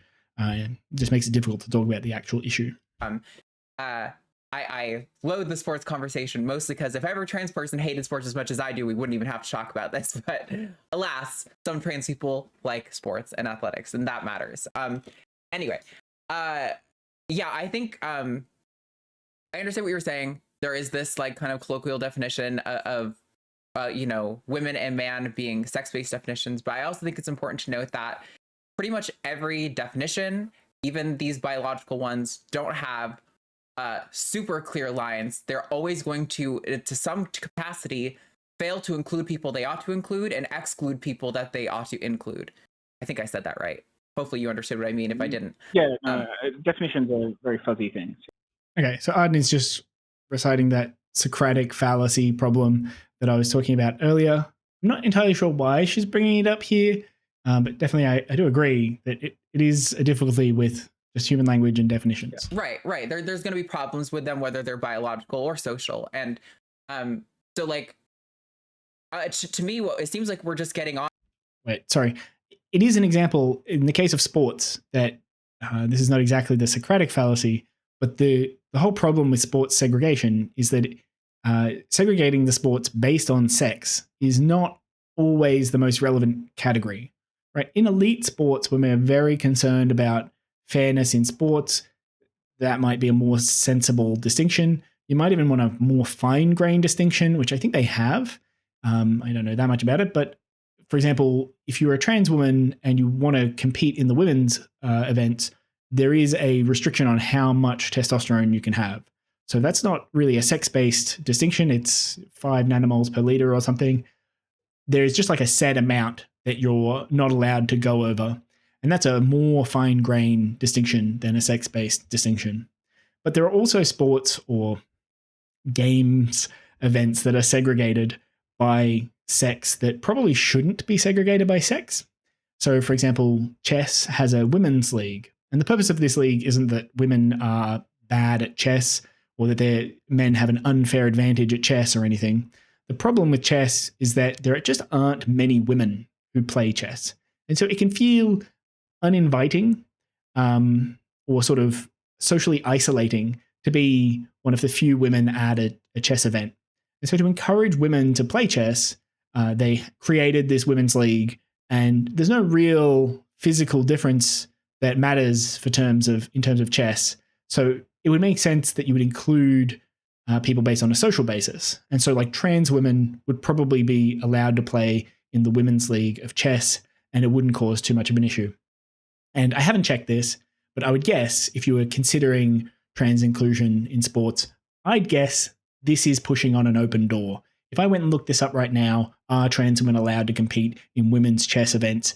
The answer is probably going to be yes for most of those events, maybe depending on the culture of the society where the event is taking place. It might not be the case if the event is taking place in Russia or something. But certainly in places where we have this gender identity conversation, places like the US, I imagine most women's chess events allow trans women, and it's not nearly as contentious as, for example, Leah Thomas in the swimming, or Casta Semenya, who is actually a woman, I'm pretty sure. Casta Semenya in like the Olympics and the running event. So there is something to be said about this. On Dean, what it seems like what the hang up is just that like sometimes miscommunications happen, and it should be with honest people, which Dean, so far you seem to be quite an honest person to me. It should be as simple as clarifying what we mean, and then we can all go, okay, we understand what each other's saying now, we can move on. But it seems like you're... But frustratingly, we're unable to do that in the case of sports, precisely because we're using this conflationary definition of the word woman. It's quite frustrating. You're kind of getting hung up on that these misunderstandings can happen, and I do think there are examples where it is a problem. However, the ones you brought up, I think, don't necessarily qualify because those are conversations where agreements happened in the conversation before, right? So it's not quite the same as just approaching someone and asking that conversation. So, like I say, the two examples that I brought up with Forrest and with Josie are not good examples because in the case with Josie, an agreement does happen in the call, and Matthew still struggles with it. And then in the case with Forrest, an agreement doesn't happen, but Forrest is at least bringing up enough information about the way he's using the word gender that it should be clear to Chuck that there is a language difference. So I agree with her here. I haven't given good examples. And we're still stumbling over this fact that we're talking about, well, yeah, there are communication problems in the abstract, but like, what's your point here? Because I haven't brought up gender identity yet. That question. Yeah, that makes sense. I suppose the real problem I'm having is that I don't really understand gender identity, as I said earlier. And when I try and understand it and have these conversations, I'm never quite sure exactly how people are using the words. And so my intention with the call was to sort of run through the language and get a better understanding of, like, when we're talking about gender, when we're talking about sex, and when we're talking about gender identity, which seems to be sort of a third concept again, and then to try and figure out exactly what gender identity is. Because when I understand there are things like male and female, and then I could also understand my view would be gender is words like masculinity and femininity and androgyny and things like that. And when you add these sorts of things together, there's not much room left over for gender identity. And a trans person sort of sounds more like they may be a person of one sex that would prefer to be another sex, and rather than this concept of gender identity. And that's a bit confusing for me. So gender identity... So just to clarify, my view here is when I'm saying there's not much room left, on one hand, we have sex, which is this sort of physical category about you. It's whether you produce large gametes or small gametes, or whether you have a penis or a vagina or whatever. It's a bit vague, right? We have this problem with vagueness. That's fine. Most people agree that there is some sort of body relationship to reproduction, and that we have these categories. And generally, we have categories like male and female. And you can argue about, like, maybe there are people who don't fit neatly into one of these, or people who fit into both of them, or people who kind of fit into neither of them. I don't think that's really a problem for having this definition. It sort of still works. But we have that. We have sex. And I think I agree. I think they agree with me. People on the line will agree that sex exists. There is something about it. That's a thing out there in reality. And I agree that that's the case. Then we have this other stuff where, like, there are societal roles and expectations where sort of people expect women to do certain things and they expect men to do certain things. And so an example might be people expect women to shave their armpits, right? And they don't really expect men to shave their armpits. That's like a role or an expectation about you. And you might say it's feminine to have shaved armpits and it's masculine to not shave your armpits. And so I can understand that sort of thing. And when I ask people for explanations of what makes someone a man or a woman, they'll tell me, well, it's how you identify. And I say, well, what is that? When we're looking at gender identity, when you say I identify as a man or I identify as a woman, what's going on there? What are you talking about? And often they just point at these things. They point at sex and they say like, well, I always felt like I was in the wrong body or something like this. Just when I look at myself in the mirror, I feel this like dysphoria, this gender dysphoria where the way I look, the way I present doesn't align with my internal image. I sort of prefer to be a different way. So that's sort of, they're looking at this biological component. And then they might also be looking at this expressive component, this masculinity and femininity, where they say like, I just, when I look in the mirror, I look masculine or I look feminine or something. And when people ask me to do things that, they might be treated like a little boy and asked if they want to go fishing and play soccer, but they don't feel like going fishing or playing soccer and doing those other masculine things. They feel like doing more feminine things and hanging out with more feminine people. And so like when I get these explanations about what gender identity is, it seems like you're just explaining your preference about masculinity and femininity, or your preference about being male or female. And I think it's fine to talk about those. And in fact, it's more sensible to talk about those preferences just as those preferences, right? To say, I don't like masculine things very much, or I'm a pretty masculine person, or to say that like I'm male, but I would prefer to be female. I think that's a really clear way to talk about those sorts of things. And to use the word woman here is deeply confusing. It seems like you're creating a new thing about what it means to be a woman, and this thing is sort of unfalsifiable and doesn't really make any sense.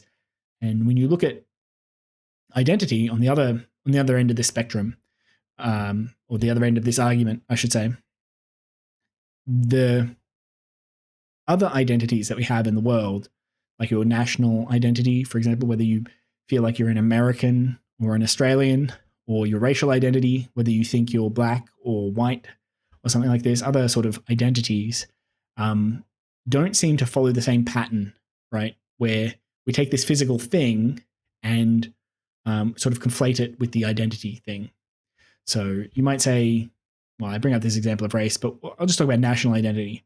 You might say that somebody is, for example, an Australian citizen, and I'm an Australian citizen, but I also like identify with being Australian. But if you ask me sort of what that means to identify as being Australian, I'm just going to say like, I have experiences that are typical of somebody who is Australian, or I was born in Australia, or something like this. And if I told you that I identify as an American, you'd never be inclined to think that I'm an American citizen.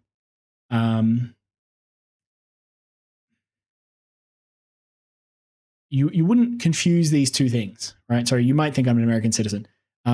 If I told you that I am an American citizen because I identify as being American, you wouldn't take that to be a valid reason for why I'm an American citizen. And that's the same sort of thing that's happening here. Like the reason you're a woman is because you identify it as it is a bit confusing, because we already have this word woman, and woman sort of means something pretty particular. The same way we already have this phrase American citizen, and that means something pretty particular. And so like, it would be kind of confusing for me to say, well, I identify as American because I watch a lot of American TV shows and I listen to a lot of American music, and sort of like I value liberty and I really like your political philosophy or something like that. That wouldn't imply that therefore I'm an American citizen. And it seems like that's true with basically every kind of identity. The way you feel about the facts of your life and the preferences you have over what kind of things that you like don't actually change anything about you. And it seems like that is sort of the project that we're engaging in here, where like whether or not you play in the women's league or the men's league is determined by how you identify. But it's just like, I don't know, whether or not you play for America or for China in the Olympics is not determined by whether you identify as American or not. You sort of have to be like on an American team or something. There's like a fact that will put you on one team or the other. And so all the other identities seem to work differently to the way gender identity works. So you're stuck in the middle between like, there sort of seems to be no need for gender identity. You can explain all the things you need to explain without it. And then it also seems like you're trying to do something with gender identity that just identity doesn't tend to do in any other case. So sort of what is this magical, or I guess not magical, what is this novel thing, this new sort of idea that fills this space? That's the sort of question that I'm confused about. I think, Ben, you can tell me no if you have a different definition, but I generally describe gender identity as a durable psychological construct that is someone's deeply held sense of self with regard to like gender or sex. Okay, this definition is kind of neat. I often don't get a definition at all. And I've written this one down. So, durable psychological construct that is someone's deeply held sense of self as regards gender or sex. And here, I'm not certain what the word gender means. I'm hoping that it means masculinity and femininity. If it means sort of in the same sense, right? Like you're a woman if you have a durable psychological construct that is your deeply held sense of being a woman or something, that would be a bit confusing. But I'm just going to take this to mean like masculinity and femininity. So I've cut some words out here. I'll just concede that it's durable. I sort of agree. Whatever it is that's going on inside people's minds as regards being transgender seems to be a fairly durable thing that you can't change. It's a psychological construct. That is, it seems to be something that is happening inside the brain. It seems to be like a configuration of the mind. So that I sort of understand that. I'm on board with that. It is someone's deeply held. So it seems to be like important to people. Again, I can agree with that. It seems to be obvious. And it is their sense of self as regards gender or sex. So cutting out all those stuff that I'm pretty sure I understand, the bit that I'm left with is someone's sense of self as regards gender or sex. And when I think about that in terms of just myself, for example, I understand that I think that I am male. Firstly, that's one fact that I think about myself. So that's part of my sense of self as regards my sex. And I think I prefer to be male as well. I haven't given this a lot of thought, but just I've got a lot of experience being male. I don't know if I would have preferred to be female from birth. That would be a very different experience. But given that I spent 30 years being male, continuing to be male seems kind of easy. But then also there'd be a novelty in being female, perhaps. So like, would I prefer to be male or female? That seems to be in there as well. So this is part of my sense of self as regards my sex. And then I've got my understanding of gender. So I'm a fairly masculine person. I like things like sci-fi, and I play Warhammer, which is like 95% male. So like these things are pretty masculine, but there are some things about me that are a bit more feminine. I like Gilmore Girls. I like Drag Race. I have fairly long hair. So there's like sort of a mix of masculine and feminine things, and preferences and that sort of stuff. So that's my sense of self as regards gender or sex. And now that I've explained that, I still don't see where the gender identity is. I still think the things that make me a man are just these plain facts, that I am an adult, that I am male, and that I am human. And I have an understanding, I have a sense of self, which includes these facts. But I don't see how this is different to any of the other facts that I understand about myself. Right? I have a sense of self that incorporates lots of things. Like, for example, my sense of self thinks that I am currently sitting in front of a computer. Right? That's just part of my sense of self. Right? And I've lots of these plain facts and lots of these sort of notional facts as well. Like I prefer ice cream and things like that. I'm right-handed. I understand myself to be someone who's right-handed. There's a whole bunch of these, and I just don't see how any of them create a discrete construct that we would call an identity. And maybe that's why I should use the word construct in here. but that's still, we're jumping a gap here and sort of saying whether you're a man or a woman. It's sort of confusing to me what she thinks a man is or what she thinks a woman is based on this definition. What kind of sense of self would you have to have? And I feel like if I ask this question, what kind of sense of self would you have to be a man? Well, you would have to say, well, you like having a male body, right? Or you prefer to have a male body and you like masculine things. And in general, you think like you would prefer to live in a way where people would think of you as a man or something like this. These would be answers that would make sense to me. But I don't know how else you could explain this. And we'll see often people do describe it in this way. They say like, well, I feel this discomfort when I'm in the other sort of space, right? When I'm treated as being masculine, but I don't feel masculine. I'm treated like I'm a man, but I don't feel like I'm a man. That's the same sort of, that it just reads like preference. It just sounds like the same sort of thing. And I realize there is a problem there with gender and sex where gender is used, it's like love, where it's used for like 6 different things. Gender can be, as you pointed out, like masculinity or femininity. Gender can be sex. Gender can be gender identity. It's used in a lot of different ways, and that is such a hindrance to conversation, but it's the English language, so so be it. But yeah, generally when we're talking about gender identity, and this is something there is quite a lot of research on, gender identity tends to form and become pretty solid from a very young age. I know there are some studies showing kids as young as like 2 starting to develop that really strong sense of gender in relation to the world. Okay, so this one's sort of interesting to me because when she says you start to develop a sense of gender identity as young as 2, the researchers involved in this must have some sort of understanding of gender identity. They have to explain what it is that they found in 2-year-olds. What exactly is your gender identity here that they're testing? So I might go look up this study at some point and have a read through it. I haven't read through it yet. But I'm certain that what I'm going to find is going to be some reference to masculinity and femininity and some sense of what kind of body you have. And I don't think it'll elucidate it in the way she's hoping. And I don't think trans people are any different from that. But it's like, in my estimation, the brain is a part of your biology, right? And your sex is a part of your biology. We don't really have conclusive data on like things like hormone washes or brain structures, unfortunately.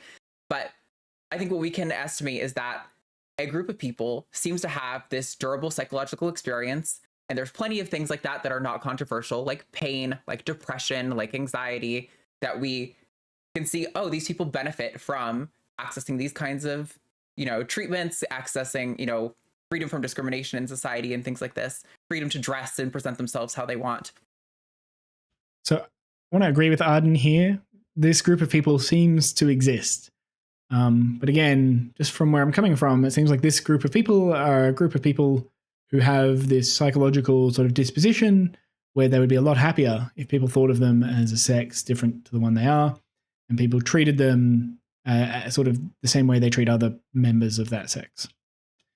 I think there are so many intersecting things here, but yes, when I'm talking about gender identity on this show, I am talking about a durable psychological construct that is someone's deeply held sense of their gender identity. It's a lot like personality, So I don't think she meant that, but that repetition of the definition there is why I think it's not necessarily clear what Arden was trying to say when she said gender, right? So when we look at this, when she says gender or sex, the second time that she talks about this, she says gender identity in this space. So gender identity is your durable psychological construct that is your deeply held sense of self as regards gender identity. Obviously, that's kind of an issue because it's a circular definition. She's like referring to gender identity in the definition, and she's saying that your gender identity is your sense of self as regards your gender identity, which that's just not really a sensible definition.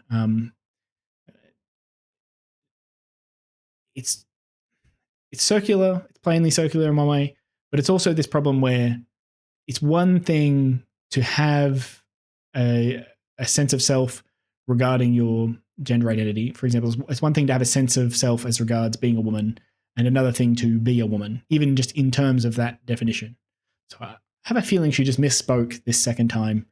and that like the definition that she actually understands in her mind is the previous one that she gave. I can't tell you why I like vanilla ice cream, but I do, and that's just a deeply held sense of my preferences for ice cream. I think people have the same construct as it relates to their sex and gender, and that is what gender identity is. Okay, so she's saying she has a deeply held sense of her preference for, I think it's vanilla ice cream. And this is different from preferring vanilla ice cream. It's the sense of preferring vanilla ice cream. And I can understand that, you know, I prefer vanilla ice cream. I enjoy it more when I eat vanilla ice cream than when I eat chocolate ice cream or strawberry ice cream or whatever. I tend to prefer vanilla ice cream. That's one thing. But I also understand this fact about myself. Right? I understand that I am the kind of person that enjoys vanilla ice cream more. And so like it's possible for these things to be mixed up as well. Just to sort of highlight the difference between the preference itself and the sense of the preference. It could be that I've always used the word vanilla to describe, I don't know, cheese or something. And because I'm using the word, I'm saying I really prefer vanilla ice cream, which I guess would be cheese flavored ice cream. And so the thing that I'm imagining when I say I prefer vanilla ice cream is actually a cheese flavored ice cream. I don't know why I made it cheese. That's a horrible flavor. But I'd be incorrect about my sense of self, right? I would understand myself to be a person who likes vanilla, but I don't actually like vanilla. I like cheese. And so the sense of who you are can be different to the actual preference. But it still just seems like an understanding or a fact about your preferences, right? I understand that I am somebody who likes the second Batman movie, and it could be possible that I'm confusing which movie is the second one. Maybe it's the second Christopher Nolan one, or maybe it's the second one from an earlier generation of Batman movies or something like that. Or maybe I think the Ben Affleck Batman is the first one and the Robert Pattinson Batman is the second one or something like that. But like I would still have a sense that I'm somebody who liked the second Batman movie, which should be the one with Heath Ledger, if you're the kind of person who likes it. But anyway, that doesn't explain this gender identity thing as being any separate. This fully fits into this model of just there's sex and then there's masculinity and femininity. Yeah, and another way to think about it too is like Dean, are you familiar with like a biopsychosocial model? Have you heard of that before? I haven't heard of that. No. Sorry, I sound so weird here. I haven't heard of that. No. This is just because you could hear that I was starting to express a thought, and because of the delay, Ben started talking, and I realized I had to shut up, and I was sort of halfway through holding a thought, and now he's asking me a question, and I've got to like slam on the brakes. So I haven't heard of a biopsychosocial model. I'm going to look it up. I have looked it up before since the call, but I just want to bring it up while he explains it because it's actually pretty helpful. So it's like a phenomenon often used to communicate how different aspects of like human sciences relate. So we have like the biological level where you have, of course, like the hormone activity, you have like brain structure, you have like body functions. All of that is under like biological. That is usually where medical interventions kind of happen. You have the psychological model, which is where I would put your gender identity. That is your sense of self, like Arden said. I would agree with that definition. And then the other component is the social component, where like the field of sociology becomes very important because you don't live in a vacuum. Even if you isolate yourself from other people, you still have aspects of you that have related to other people in some way. And so the things Ben is describing here make a lot of sense to me. And I'm pretty sure Ben is a physician. So it makes sense that he's bringing up what looks to be like a health model. And if you were a practitioner and you're trying to look after a transgender patient, having an understanding of this sort of model would be kind of helpful in terms of like, there are these different intersecting areas of your sort of life. And if we want to effectively treat you and give you the best life possible, we need to sort of align some of these things or be aware that some of them overlap. And I think what he's about to explain is something like the way you're treated socially depends on the way you are biologically sometimes. So like if you look like you've got the body of a woman, people are going to treat you a certain way versus if you look like you have the body of a man. And so there's this overlapping effect of biology and sort of social things. And then you also have this area here where like there's this sense of yourself internally, like how you think your body should be. So like this might be analogous to weight or something. You might think, well, look, I feel really fat right now. And biologically, you are going to be like either you'll have a lot of body fat or not much body fat. There's sort of like facts about you, and there's things you could do to change that. And then there's this psychological component of like how you feel about that. Some people are quite big and they don't mind being really big. Some people have like an eating disorder and they feel really big when they're actually really small, and that can cause problems as well. So like I certainly understand this is a pretty helpful model in terms of understanding like the links and the areas where you should consider some sort of overlap. And I see here in this model, they put mental health sort of in the center of this Venn diagram, where like everything together sort of constitutes your mental health. So once again, from a health perspective, this makes a lot of sense. I might just let Ben finish and then I'll address why it's not super helpful. All of that has to factor in, and that's where I would put the like the general term of gender would go under social. So you have your body, how it functions, you have your brain, how it functions, and then you have how do these integrate with society, and that is gender. And so it's how you interact with other people. It's how what social roles you take in society. Because even though a lot of us would say that we don't agree with strict gender roles, there are still ways that people interact with society that. So I'm just realizing one of the implications of what he's saying is that your interaction, your sort of gender is over here, and then gender identity is over here. That's right. I'm not sure that's important. That are based on their gender identity of like male or female or man or woman, however we're using those terms.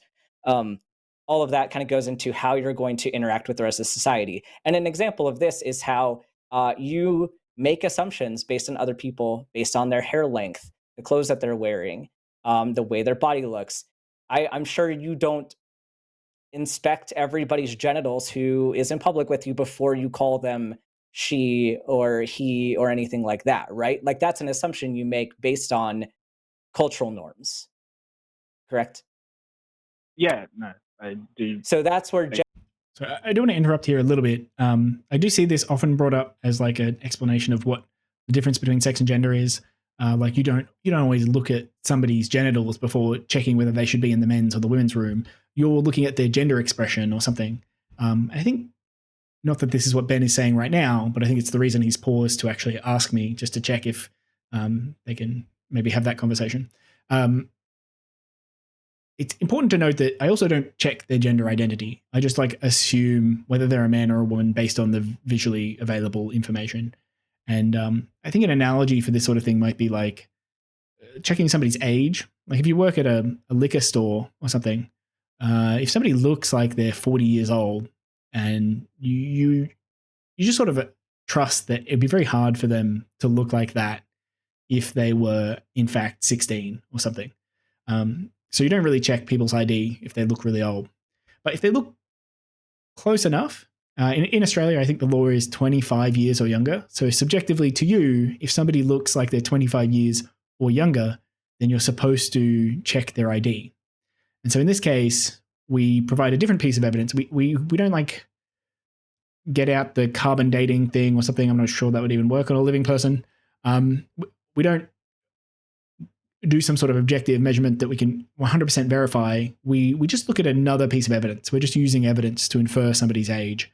So initially we're using the way they look, which is not a perfect bit of evidence. And then we're using their driver's license or something, but people could have fake IDs or something like that. So again, it's another piece of evidence, but it's not a perfect piece of evidence. And that's just the same thing that's happening when you're checking, or if you're the kind of person who checks. But if you're trying to figure out, well, is this person, should they be in the men's room or in the women's room? And we're talking about bathrooms. You're just going to use like the most available evidence. And if there was a dispute, right? If somebody was in a bathroom and you thought, I don't think they're in here for a legitimate reason. I think they might be in here to try and like perv on people or something, and they're not the right sex or whatever it is. Honestly, the bathroom discussion is a bit confusing. I don't really see that much of a benefit about bathroom segregation. But let's say you did and you wanted to work out whether someone was a man or a woman, you wouldn't ask them to pull down their pants. You would probably ask them to show you their ID. You would use things that are not invasive to do this. And I think part of the point of this, like, you don't inspect people's genitals, do you, is to try and suggest that it's like somehow invasive to determine somebody's sex. But we determine people's sex all the time without reference to genitals, and it's usually not that difficult or that contentious to do. So I just wanted to highlight that it's not exactly what Ben is talking about right here, but it's a common thing that you will see on the line. Gender fits in. So a lot of trans people, we're in a situation where our like biology and our psychology do not line up, and therefore our interaction with society gives us distress. Okay, so this is a really neat example of what I was talking about earlier, where when people explain this to me, they're explaining things that sort of fit into my model of the world. So his biology and his psychology don't align. And I would describe this in terms of your biology isn't the way you would prefer it to be, right? It's disaligned with what's happening in your mind. You would prefer your biology to be somehow different than it is, and that's causing you distress, right? That's the way I would explain that misalignment. That's another way of saying they're misaligned, is to say it's not the one that you would prefer it to be. Because if it was the one you would prefer it to be, that would also be it's aligned with your preference, right? That's the thing it's aligning with, is your preference. Okay. I'm told that is not what's happening, and I'll be told in this call that that's not what's happening. But that's what it sounds like when people are describing this. That's I'm pretty sure that is what they're trying to communicate. And in other situations, at least, maybe not in this situation, but in other situations, I'm pretty sure that is what people have been trying to communicate to me when they've explained this disalignment. Another thing to think about is that if you believe that gender identity and sex are different things, right, it's hard to identify what is misaligned, right? If I have a preference for being a specific sex, let's say I have a preference for being male, but I'm not male, well, it's easy to see the misalignment. I prefer male and I'm not that. So male and not male, that's disaligned. There should be male and male, or female and female. That would be alignment. And then there's this disalignment. But since gender identity seems to be a different thing to sex, there's this confusion about like, well, I could be male, but then be a woman. And I just don't understand the disalignment. Apparently that's an entirely possible thing to do, to be male and to be a woman. And so I'm not sure what's disaligned there. When you're explaining like, I feel distress because this doesn't match this, what about being male doesn't align with being a woman on the gender identity view? It's sort of not clear. And the more you explain it, the more you have to say that actually being male is just part of being a man and being female is part of being a woman. And that's why there's a misalignment, because you would expect to be female if you're a woman. And because you're not female, that's misaligned, which again, it just sort of pulls you into this this area where like you're fighting against your own definition at that point, where being a woman is still something to do with being female. And there's like a contradiction that's really hard to iron out in the gender positive sense. At least gives a lot of us distress. And so where we'd like to say that your interaction with society shouldn't depend on your biology or your psychology, it does. And we can't separate that out. So you have to make certain changes in order to interact with the world in the way that is either the least distressing or the most optimally beneficial. So again, I would describe this in terms of preferences. I'm not sure how this differs from preferences. We're saying we have to make changes to experience the world in the way that is most optimal and it avoids the least optimal things. That just sounds like preferences, right? If you're aligning your interaction with the world so that it aligns with the most optimal thing, we just look at like something like ice cream. When I'm at the ice cream counter, I have to make a decision about which kind of ice cream I'm going to buy. And I'll pick vanilla because I like vanilla the most. And that's aligning my behaviors with this sort of positive outcome in the world, right? And that's just that's just a preference because I prefer vanilla ice cream. So again, it sort of just sounds like he's explaining a preference. The other little thing I want to highlight here is where he's talking about this, it again reminds me that the sort of project here is to define women in a way that helps trans people sort of feel good about society. I don't want to make it sound trivial. It could be quite a serious problem that they're alleviating. But I'll note that there's some internal sort of incompatibility between the way I'm trying to understand the world and this project of using words or changing the definition of woman to alleviate this psychological harm. And that's for a trans woman, they want to be perceived as being a woman. They want people to look at them and understand them to be a woman. And obviously, it's very difficult to be perceived as a woman if people refer to you as a man. So I think part of the sort of ameliorative process here, part of what people are trying to fix by redefining the word woman, when I was talking about Lux, like what's the point of changing the definition here? I think part of the purpose is to alleviate the psychological harm that you experience of feeling like you're being seen as a man when you would prefer to be seen as a woman. And at some level, that's a bit insoluble because if you prefer to be seen as a woman, but you are in fact a man, you do have to grapple with the fact that you're a man. And I would prefer a logical schema where I can, or a linguistic schema where I can just refer to the plain fact. I'm happy to treat you as though you are a woman, but the sort of the step further of saying that you are in fact a woman and to change the language so that you're included in that, that seems a little bit confusing. And it seems a bit like there's this problem with woke language, right? You've probably heard various different words used for older people in society. So you might have just described somebody who is over 60 as like an old person, and then people think that can be a little bit dismissive, just calling someone old. They notice that word is used in a sort of pejorative way, like "go home, old man" sort of stuff, and so they'll change the word to make people feel a bit better. They'll say like, "Well, he's not an old person; he's a senior citizen," right? Senior sounds like senior executive. It's like authoritative, and citizen reminds you that this person is someone who has some sort of status, right? So senior citizen is like a more dignified term than old person. But then people will, once this gets adopted, works its way through society, this is like the default version. This is the way people refer to senior citizens, and people will start to use that as the insult. They'll start to say, well, "Go home, senior citizen." Not that I've ever heard anyone say exactly that, but maybe because it's a bit of a cumbersome term. But this same sort of thing starts to, the way people write in articles, they'll be like, "Senior citizens are a drain on our resources," or whatever.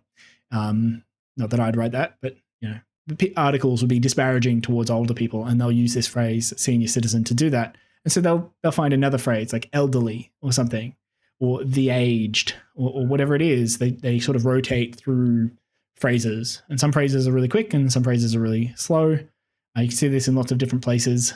But if you investigate almost anything that is used as an insult, a lot of the time you will see that it was somebody else's preferred version of something that is, in the past it was the preferred version, and it's become the new insulting version just because it refers to something that you typically don't want to be, whether that's like mentally ill or disabled or old or something like this. The words that describe these sort of things that people tend not to want for themselves, they just change and adapt over time. And we have the same sort of thing. It'll be the same way with women, this idea that you can just sort of change the definition and it'll sort of fix this harm. well, the fact is you still have to acknowledge the reality difference. So you'll have to use a word like trans woman, and then being called a trans woman will make you feel like you're being called a man. And so you'll have to start asserting, for example, that trans women in fact are women. So trans women are women. And then you're just going to start running up against reality at some point.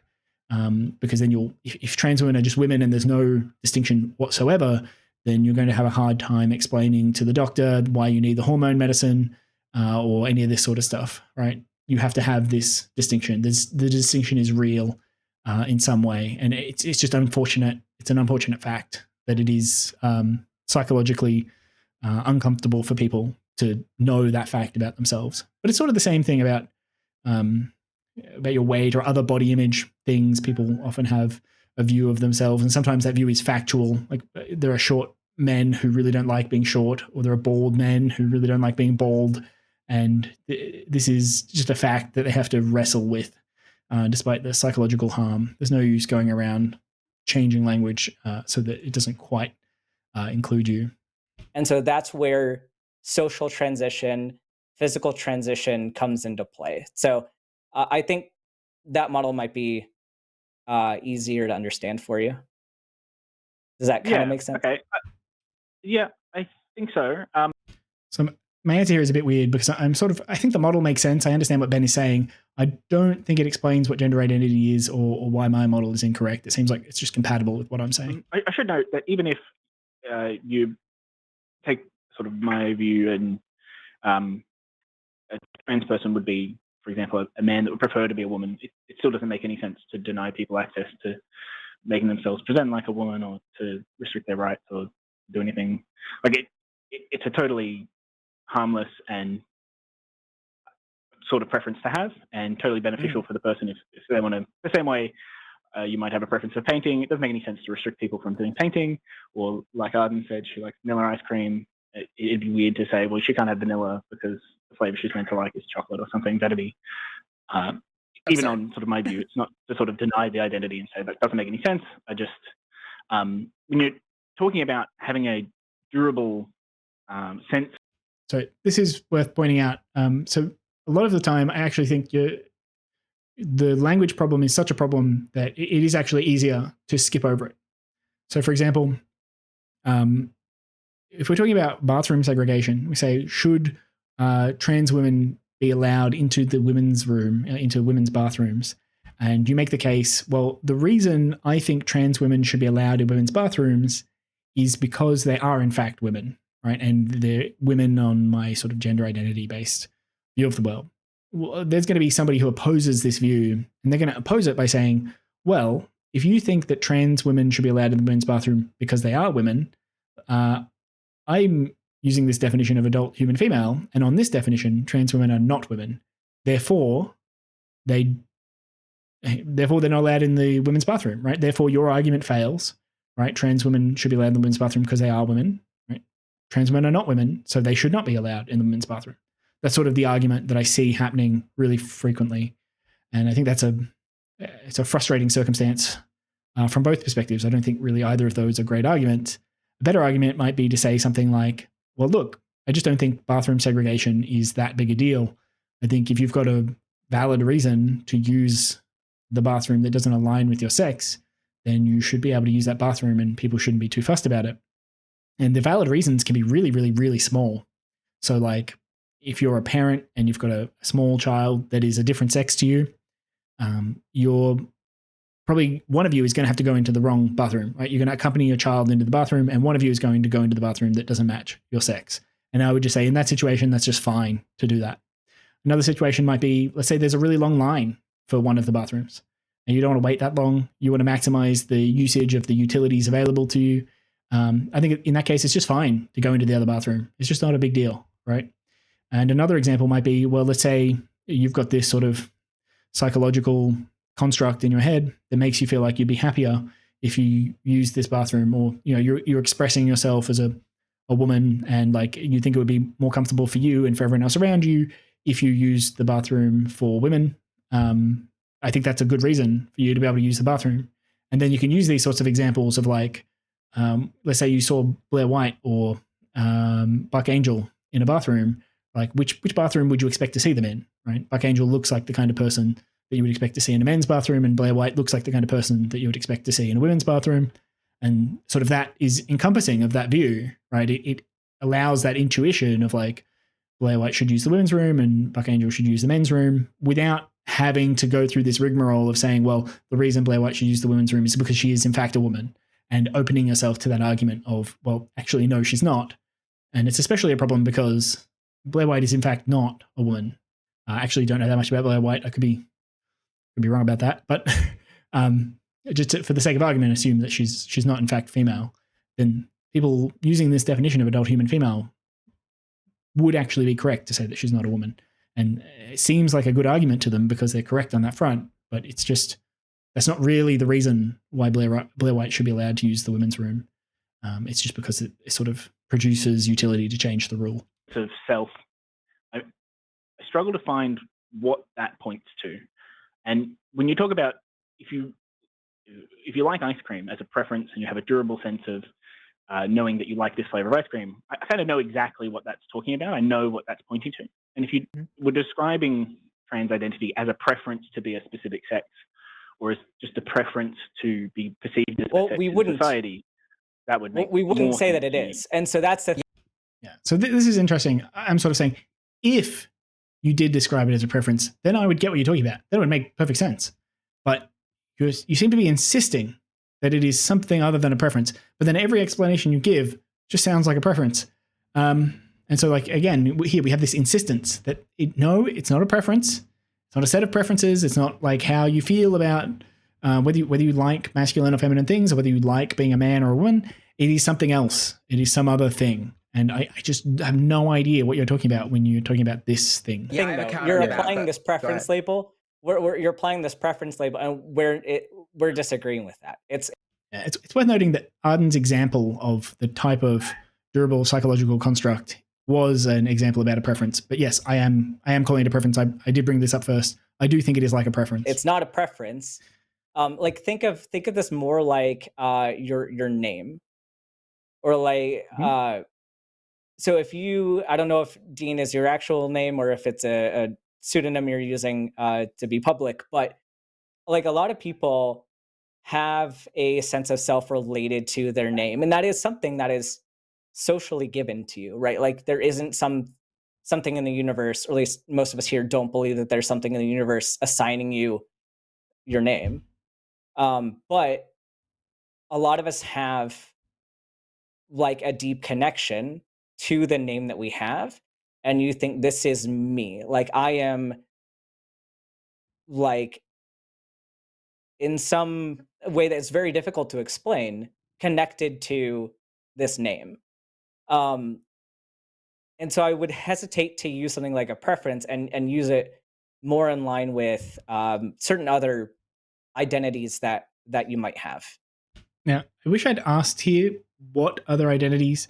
I don't think a name is a good example, but certainly the other identities I mentioned earlier, national identity or racial identity, or these other sorts of identities that people have, like you might identify as a politician or as a businessman or something.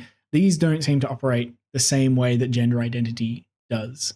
And even a name, I think a name is a really terrible example. I actually think possibly what Ben might be doing is this sense reference problem where your name refers to you, and obviously you are quite important to your sense of self. In a big way, you are your sense of self. Okay, so I might say, Dean is me, and me is really important to my sense of self. But the name Dean isn't really that important. The name, I might prefer my name because it's the name my parents gave me, for example. It's the name that everyone calls me. And so like generally people like to be called the same thing by most people because it makes it easier to keep track of when people are talking to you. But you might have a different preferred name for a different reason. You might prefer a shorter name or an easier name for people to pronounce or whatever. That's not really your name. And so like, I don't really understand what he's talking about here, or when you say you have this identity related to a name. I don't think you do. I think a name is sort of an empty label, and it just sort of refers to you, and you have a sense of identity around you, certainly, but the name doesn't seem to have that. You probably just have a preference about what kind of name you have, or what name different people call you. Yeah, I think if I can add, Dean, before we let you go, or let you come back on this. Also, this has been a really good conversation. Thank you. One way that I would distinguish it from, it's the problem with, again, trying to convey this sort of experience to someone is so difficult, and we necessarily are going to run into these incomplete metaphors. But you're right that, or I would say it's not the same as a favorite flavor of ice cream, in that, well, it is this like personal experience that you have, that there's no real good reason for, it just is, and you're aware of it. You can get really sick after eating something. You can get food poisoning, and that trauma can make you hate that food for the rest of your life. Suddenly the thing that you loved for all that time, that's happened to me with shrimp. I used to love shrimp, had one really bad thing, now I can't eat shrimp. I get sick even thinking about it, right? But this is actually the opposite of the case with gender identity. We have tried conversion therapy. We have tried treating people like they were schizophrenic, and all of those things only induced trauma in people, and it didn't make their gender identity go away. What it did is made them deeply ashamed. It made them hide it. It made them engage in self-hating, self-mutilating behaviors, suicidality and depression. There's no like trauma you can go through that will mute that gender identity. In the vast majority of cases, I'm sure there are some outliers, but so a couple of things to note. Actually, hugely impressive of Arden to even make that allowance. That I'm sure there are some outliers that actually really have had their gender identity changed, maybe, or whatever. Just to allow the possibility of being wrong on this front, I think just speaks really highly of Arden's sort of intellectual honesty. I'm not even sure I'd make that admission. I don't really have any evidence to think that anyone could change the gender identity. She's just sort of doing the skeptical thing and allowing some sort of humility and saying, like, look, it's possible, even though I'm very confident about this. I'm sure for someone out there, someone's personal experience, whatever. I just think that speaks really highly of the way she reasons and thinks about things. I just wanted to highlight, I'm not entirely sure why Arden is bringing this up. I think her example is to try and highlight the durability of gender as, or gender identity as a sort of thing that you feel internally, as compared to even something like food preference. Food preference is pretty durable. It's very hard to just like, you don't like the taste of something and then just like eat it anyway, or to change it so that you do prefer it, right? For example, I don't like anchovies. It'd be very hard for me to figure out a way to make me like anchovies. Sometimes there are acquired tastes. If you eat something enough, you can change it. Like Arden saying, there are some ways that like if something makes you sick, your brain seems to have some way of keeping track of that so that you don't eat it again. And all of this speaks to the fact that even though taste is pretty durable, gender identity is much more durable than that. It's less malleable and less changeable. And I think she might be bringing this up because I've used the word preference. And you can see in some of the comments, I think there's one over here, no preference, it's who I am, right? And this, to some people, I think the word preference sounds a bit like it's, well, even this, wait on, there's a comment up here, not preference, durable. Durable is a fantastic word for this. It's like a preference in that a preference is another deep internal sense, but it's not a preference. Okay, this is confusing. This is not confusing. Anyway, so just to highlight, I think the reason she's bringing this up is because I use this word preference, but I do think preferences can be incredibly durable. So like I would say I have a preference for life over death, and I have a preference for pleasure over pain, and a preference for happiness over sadness. And it's very difficult for me to even understand how I could possibly want, for some of these things, for happiness in particular, it's very difficult to understand how I could prefer the opposite. Even like when I think about pain, how could somebody make me prefer pain over pleasure? That's just sort of, it's almost built into the phrasing of, or almost built into the understanding of what those terms mean, that we prefer one over the other. But these things are really immutable. They're hard to change. They're like built into you. They're sort of some of the default sort of parts of you is that you like being alive and you like not experiencing pain and all that sort of stuff. So I do think being trans could be like this. It could be one of these really, really durable, really fundamental, really foundational preferences. But I think a preference would still be the right way to describe that, or still be the clearest way to describe that. I do want to bring up here Matt Dillahunty comments, handedness isn't a preference here. And I'm not 100% certain why Matt has commented that. It doesn't seem to be related to what somebody else is talking about here. But it might point to some sort of problem we're having with this word preference. Because I think on intuition, I would agree with Matt. Being right-handed sort of describes the fact that you are better at using your right hand for like fine motor skills or for writing or whatever. It's sort of a description of how well your brain operates this piece of machinery versus this piece of machinery. Or it could talk about your legs as well. I don't know. So in that sense, it's sort of saying you're better at one thing than the other thing. And that's not really a preference. Preferences are normally things that you like or don't like, things that you're happy about or unhappy about. And there is some overlap, right? And sometimes people will ask you, what is your preferred hand?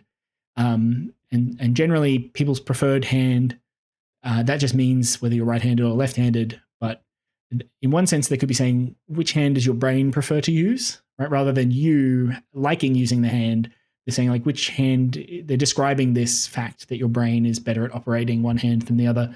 They're using the word preference. Not sure it's entirely correct, but it's pretty close. Another thing might be just the fact that almost always you prefer to use the hand that you are good at. It doesn't make a lot of sense most of the time to prefer to use a dodgy hand, but you might, like if you're playing a game or something and the whole point of the game is that you're meant to write with your non-preferred hand because it's funny or something. In that case, you would prefer to use the other hand. So I'm not exactly sure what Matt is getting at here, but hopefully that demonstrates that I'm at least sensitive to the type of thing he might be talking about in case it comes up in the future or in case somebody watching this wants to leave a comment and explain how this comment from Matt Dillahunty is relevant. Because I assume he's looking out for the hosts, he's part of the line and whatever, and typically he's got a fairly incisive mind. The majority of the time when we see things that would be the equivalent of like a favorite flavor, that would make you sick and stop liking it. In the case of gender identity, it doesn't do that. It doesn't accomplish that. It just makes them still have the gender identity, but hate themselves for having the gender identity. If that makes sense. Yeah, no, that makes sense to me. Insofar as I'm still not entirely sure what gender identity is pointing at, but I'm getting a better picture. I think. Okay, so my answer there is really, really weird. I say, yes, that makes sense in that it doesn't make any sense at all. What I'm saying is I understand what you've just told me about durability. I agree with you. I think trans sort of whatever is happening in the mind of a transgender person is durable. But I don't get how that relates to explaining what gender identity is. It's sort of telling me, I understand that it's durable. If I told you there's this thing, it's called a widget, and you ask, well, what is a widget? And I tell you, well, it's very durable. You would say like, okay, cool.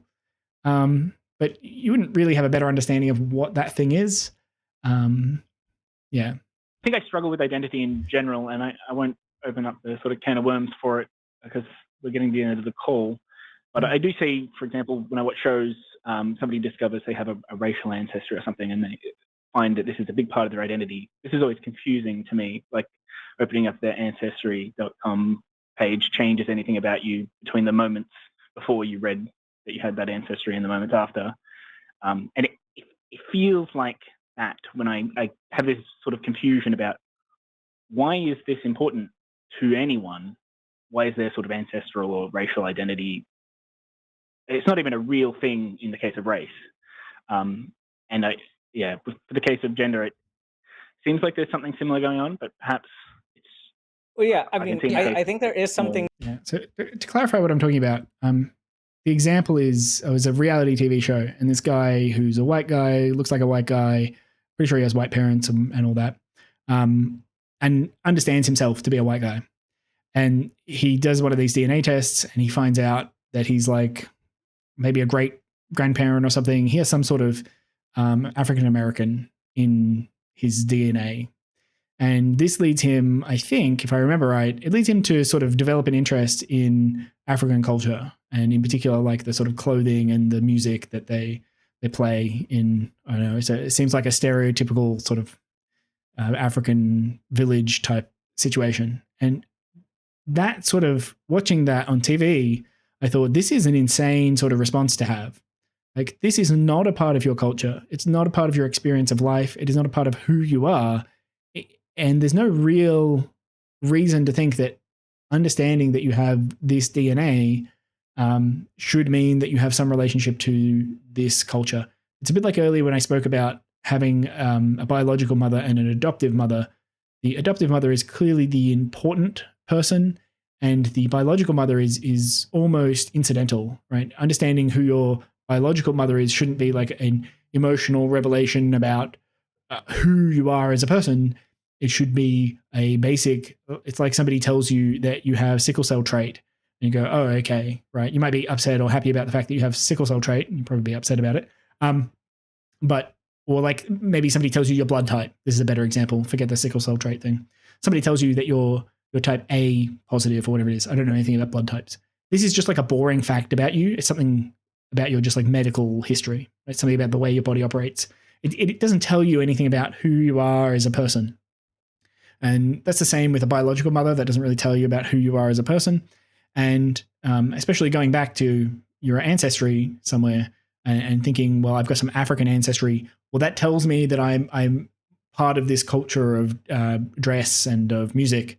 That is a nonsense sort of connection to make, in my opinion. It's a bit like finding out that you're related to Genghis Khan, as most people are, apparently, and thinking, oh, wow, I really, really have to learn horseback archery because it's sort of part of who I am to be a horseback archer and to sort of to ravage the European continent or something. It's just kind of doesn't add up. And people think this is a really important thing about themselves. They think it's like an identity, that understanding this fact about themselves relates to this identity. But it doesn't really. It's just sort of a fact about yourself. And the same way in gender, when we're talking about like, I understand myself to be a man, but that is an understanding that I have a male body. That's what that means. And it doesn't really say much about who I am or how I am in society, or like really anything about me other than that fact. And I think this is a problem. I wrote this down earlier. So there's a problem in general for the sort of gender positive view. And it's this here where on one hand, gender really matters and like your roles determine your gender identity, a bit like what we were talking about earlier, where there's this role of woman and that sort of seems to define whether or not you're a woman is based on like your behavior in society and the way people treat you and all that sort of stuff. But then on the other hand, we have this seemingly, it's like a gender abolition role where we recognize that the basic fact of your sex, right, whether you're male or female, is rarely a relevant trait in how you should be treated, like what sort of jobs you should be able to apply for, or what sort of skills you should be able to develop, or whether you should be a stay-at-home parent or a breadwinner or any of these sorts of things. It seems like whether you're a man or a woman, whether you're male or female, just shouldn't really dictate these things, right? And we call this sort of, I think it's called biological essentialism, right? We sort of oppose this biological essentialist view, but at the same time, there is this idea that like, well, to be a woman is to fulfill this sort of role. And those two different beliefs seem to be in conflict. One says, well, being a adult human female doesn't necessarily indicate that you should fulfill this role. And I would say being an adult human female is what makes you a woman. And then on the other hand, we have this idea that like, well, to be a woman, you have to like fulfill this role and sort of like be happy in this role. And if you're not happy in this role, you're not really a woman or whatever it is.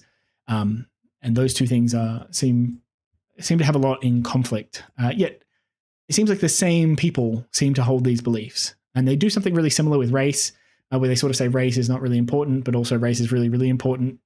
Operates slightly different in terms of race. But from my perspective, I tend to think these things are just not that important. They're like plain ordinary facts about you. To think about like with regard to like family history, I mean, think about you and your experiences in the family you grew up in the history of your family. That's something that nobody else can understand, like your experience of, right? And it's something that doesn't always seem super important, but if you start talking to somebody else with different experiences, like even different culture experiences, like you're probably not going to understand everything like within their history to get them to have that identity. But I think like and even sorry, were you going to say something?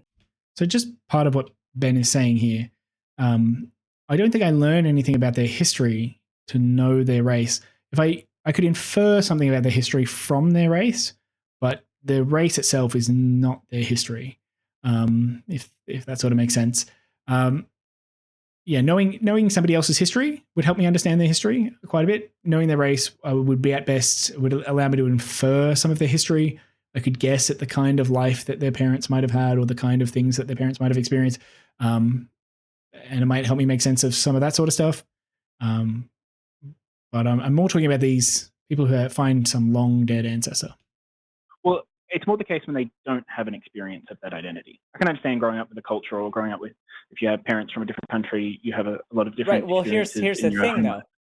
Here's the thing though. Even if it's something socially like related and something that someone didn't experience, it can explain why certain traditions were passed on. It can explain like why certain things have happened to you, and something that I want to make sure I communicate here. Like, so one thing to point out is if certain things have happened to you, that would be an experience. If there are traditions have been passed on, that would be an experience that you have had. I'm talking about when you haven't had these experiences. And even it's hard to understand how understanding something about your racial ancestry could explain something about the experiences you've had. It seems like that can't do that, except in like a broad historical sense.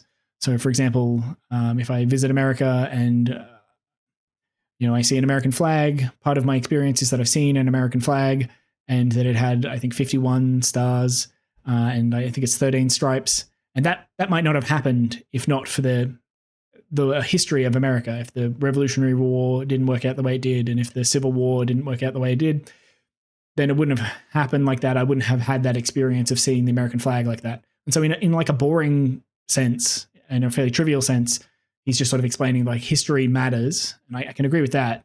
But like this particular kind of whether or not you have some racial ancestor doesn't seem to point out anything about you as an individual, right? It's sort of the experience you have is going to be related to the experiences that you have and to things that happen in your life or to the people in your life. Some like and you're not in the US, but in the US there are a lot of people who had their cultural history taken away from them. And so for a lot of people it is important, even though it's something that doesn't relate to a lot of people or even something that they continue to practice. Okay. So what he's talking about here with having your cultural history taken away from you, again, just want to remind you about this guy who discovered this sort of long dead relative who was African. He might argue that he had this African history taken away from him. And that's a little bit confusing, right? It's just not part of his cultural history. He just doesn't have any relationship to this music or this clothing or whatever it is. It'd be a weird thing to say that he had his cultural history taken away from him, unless you think that culture is causally connected to race. I understand that it's correlated. People in the same area tend to be the same race and tend to have the same culture, but there's no causal link. There's no like, if you're this kind of race, there is this kind of culture that is somehow actually your preferred culture or somehow your culture. Race and culture are just not connected this way. And I think an example that might elucidate this a bit is I can certainly imagine somebody, let's say somebody lived in Africa back at the time where slavery was happening and they were captured and sent to America in the slave trade. And they had a culture in Africa. They had like clothing and music and other sorts of things, rituals and all that sort of stuff. That would represent sort of a culture that they practice. And when they're taken over to America, they wouldn't have access to all of these things, these traditions and clothing and music and rituals and all this sort of stuff. They wouldn't be able to practice their culture. So this person, they have their culture taken away from them. This is something they used to experience and now they don't have access to it anymore. But if you were to be the descendant of this person, which this sort of white guy that I'm talking about might be, it wouldn't make sense to think that this culture was stolen from you. you never had this culture. It's not part of your cultural history. It's part of this guy's cultural history because in his history, he practiced this culture, right? So there's a distinction there that I'm trying to draw, and people seem to have this spiritual connection to their ancestors. And I just think this is a kind of religion and a kind of ancestor worship that it's just not sensible when you think about it. It's a kind of racial astrology where people have this spiritual connection to the position of the celestial bodies at the time of their birth. And they think there's some sort of real connection here that can be used to predict the patterns of their life. And I just don't see it. It seems like that's a made up claim. There's like no connection there. And when people cite their star sign as a reason why they behave a certain way, I'm inclined to think that they're making stuff up, that it's not really real and that that's a bad practice. They shouldn't do that sort of stuff. So the same thing in the case of race. I just think this is a bad, it's a kind of race thinking. It's not quite the same as racism. Racism is like a subcategory of race thinking, but it is a type of understanding the world through the lens of race that is not really sensible given the facts in front of us. Having connection like to their history is important to them and something that does mean a lot. And I think something here that maybe I'll just let him finish. I'll let him finish. Leave and reconsider is just because you don't have an experience with something or you don't have a connection with something doesn't mean that the rest of the world feels that same way. And I feel like you're having too much of a self-focused like perspective on other people's experiences, and you don't have to understand other people. You don't have to understand people's disconnect with different components of their identity. And I think you want. Okay, so at this point, I'm pretty certain Ben is like calling me selfish, but he like realizes that it's a bit harsh. Maybe it's not that selfish. So he's about to like say, "Oh, you want to understand something." It's probably a bit too charitable of Ben. I might be being selfish here. I'm not certain that I want to understand in every case. In the case of race, I think I do understand it, and I understand that it's nonsense. In the case of gender identity, I also think I do understand it. I don't think it's nonsense in the case of gender identity, but I do think some of the explanation here is nonsense. Some of like the concept of gender identity, I don't think you need that concept. But the like actual experiences and the feelings that people have that they report as gender identity, that bit I understand, that bit I don't think is nonsense. In the case of race, there's something similar happening where like people have these experiences and I can just, they have these logical connections in their brain where they think that race sort of means certain things when it doesn't mean anything. And just to highlight that one of these examples would be racism, right? If you were the kind of person who thought, every time I see someone stealing something on the news, it's a black person or something. And so I think black people steal things all the time, right? As an example of racism, not something I believe, just an example of racism that somebody might think. That would be a mistake, right? And I wouldn't be like, I have to understand how this person relates to themselves and relates to other people in terms of their race or whatever. I would just sort of think this is an incorrect understanding. Right, this is because you watch too much Fox News and like they cherry pick these examples because they want you to have a false impression of the way crime works. Maybe they want to give you the impression that like immigrants or something are committing lots more crimes than they really are or something like this. And like the way that you think about these issues can be incorrect. And racism is a good example of thinking about race issues in a way that is incorrect. And I just sort of happen to think that most of the thinking about race issues is incorrect. That pretty much race is not really even a thing that you need to think about. There's almost no circumstance where race is a useful idea to bring up. And so I, like when he's pressuring me to say, well, you don't really have to understand why other people feel the way they do about themselves. There are some things that people will do when they feel the way they feel about themselves that are just incorrect. And it is worth pointing that out. So Ben might be being too charitable when he's about to say, like, well, I think you want to understand. I understand that you want to understand. And you're here in really, really, really, really good faith. I am here in good faith, but perhaps not the way Ben is describing. Want to understand so much, and I get that. But you're not going to understand everybody else. And there's a point where you need to say, I don't need to like deep dive into why other people think this way or identify in this way. Because Yeah, so that's a little bit better. There is a point at which it's pretty harmless, and I don't really care what they're doing. But and trans is generally one of these, by the way. Like generally, it's not an issue that I don't really understand what gender identity is. Mostly, it seems pretty harmless. It is growing in political relevance. Seems to be becoming a pillar in a sort of identity politics type of political or I don't know, conceptual worldview. But by and large, it's not very impactful, especially by itself. And I don't really talk about this issue with anyone. I don't like campaign on it or annoy trans people with questions about it. I'm here on the line talking about it because the line is set up as a place to talk about it. Like you just might not. You might not ever understand that. I certainly see what you're talking about. I don't need to understand everyone's personal experience of their own life, but in many of these cases, it feels like the same kind of thing as when I'm talking to people about religion, and they say, "Well, you just don't get it," and that's fine. I don't need to understand if you have a religious experience or whatever, but the underlying or whatever. That sounds really rude the way I'm saying it. Fact of the matter is quite important to me, and I think that's sort of what's going on here. Yeah, so I'm trying to draw out this difference between like you can believe what you want to, but if your belief involves interacting with the world in some way, then like it sort of matters, and I'm going to talk about it. So if you have a religious belief and your religious belief says, well, it's a good idea to hijack a plane and fly it into the World Trade Center, then it's going to be the kind of thing where I think, look, that's not a sensible belief, right? Just the way you identify as yourself and the way you understand yourself in relation to the universe, it involves a whole bunch of fact claims as well.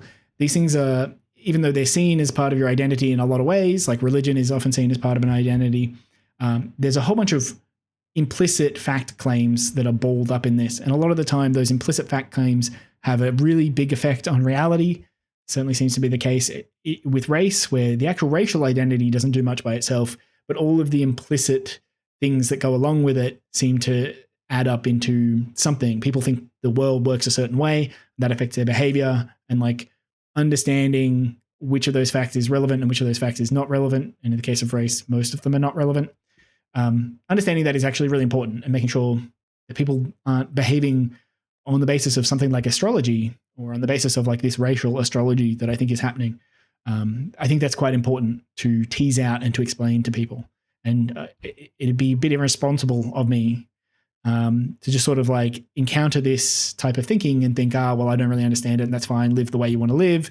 That's fine. If you want to believe in astrology or whatever, you can just get along with your life. And I think in the case of race, there are sort of these facts that are just equally as false as these facts about astrology, for example. As well, where it's sort of like I'm having a conversation with somebody that's telling me they have a soul, and I'm sort of saying, I don't really get what that's pointing at when you say soul, and they'll say, oh, look, I have a character and a personality, and I've got this thing that makes me me. It's like my identity. And I think, well, I can sort of understand a feeling of a personality or like a cohesive self, but I can't really see that a soul is that thing. Yeah. So the analogy here to gender is that there is people claim to have a soul, and often they're talking about some real experience that they have.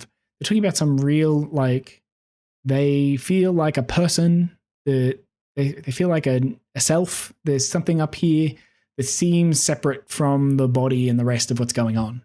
And that's also sort of the claim in the case of gender identity. It seems like there is a sort of structure or a construct or a discrete thing that is like, that has some borders around it or something, and is separate from, it's a different thing to being male or female and a different thing to being masculine or feminine.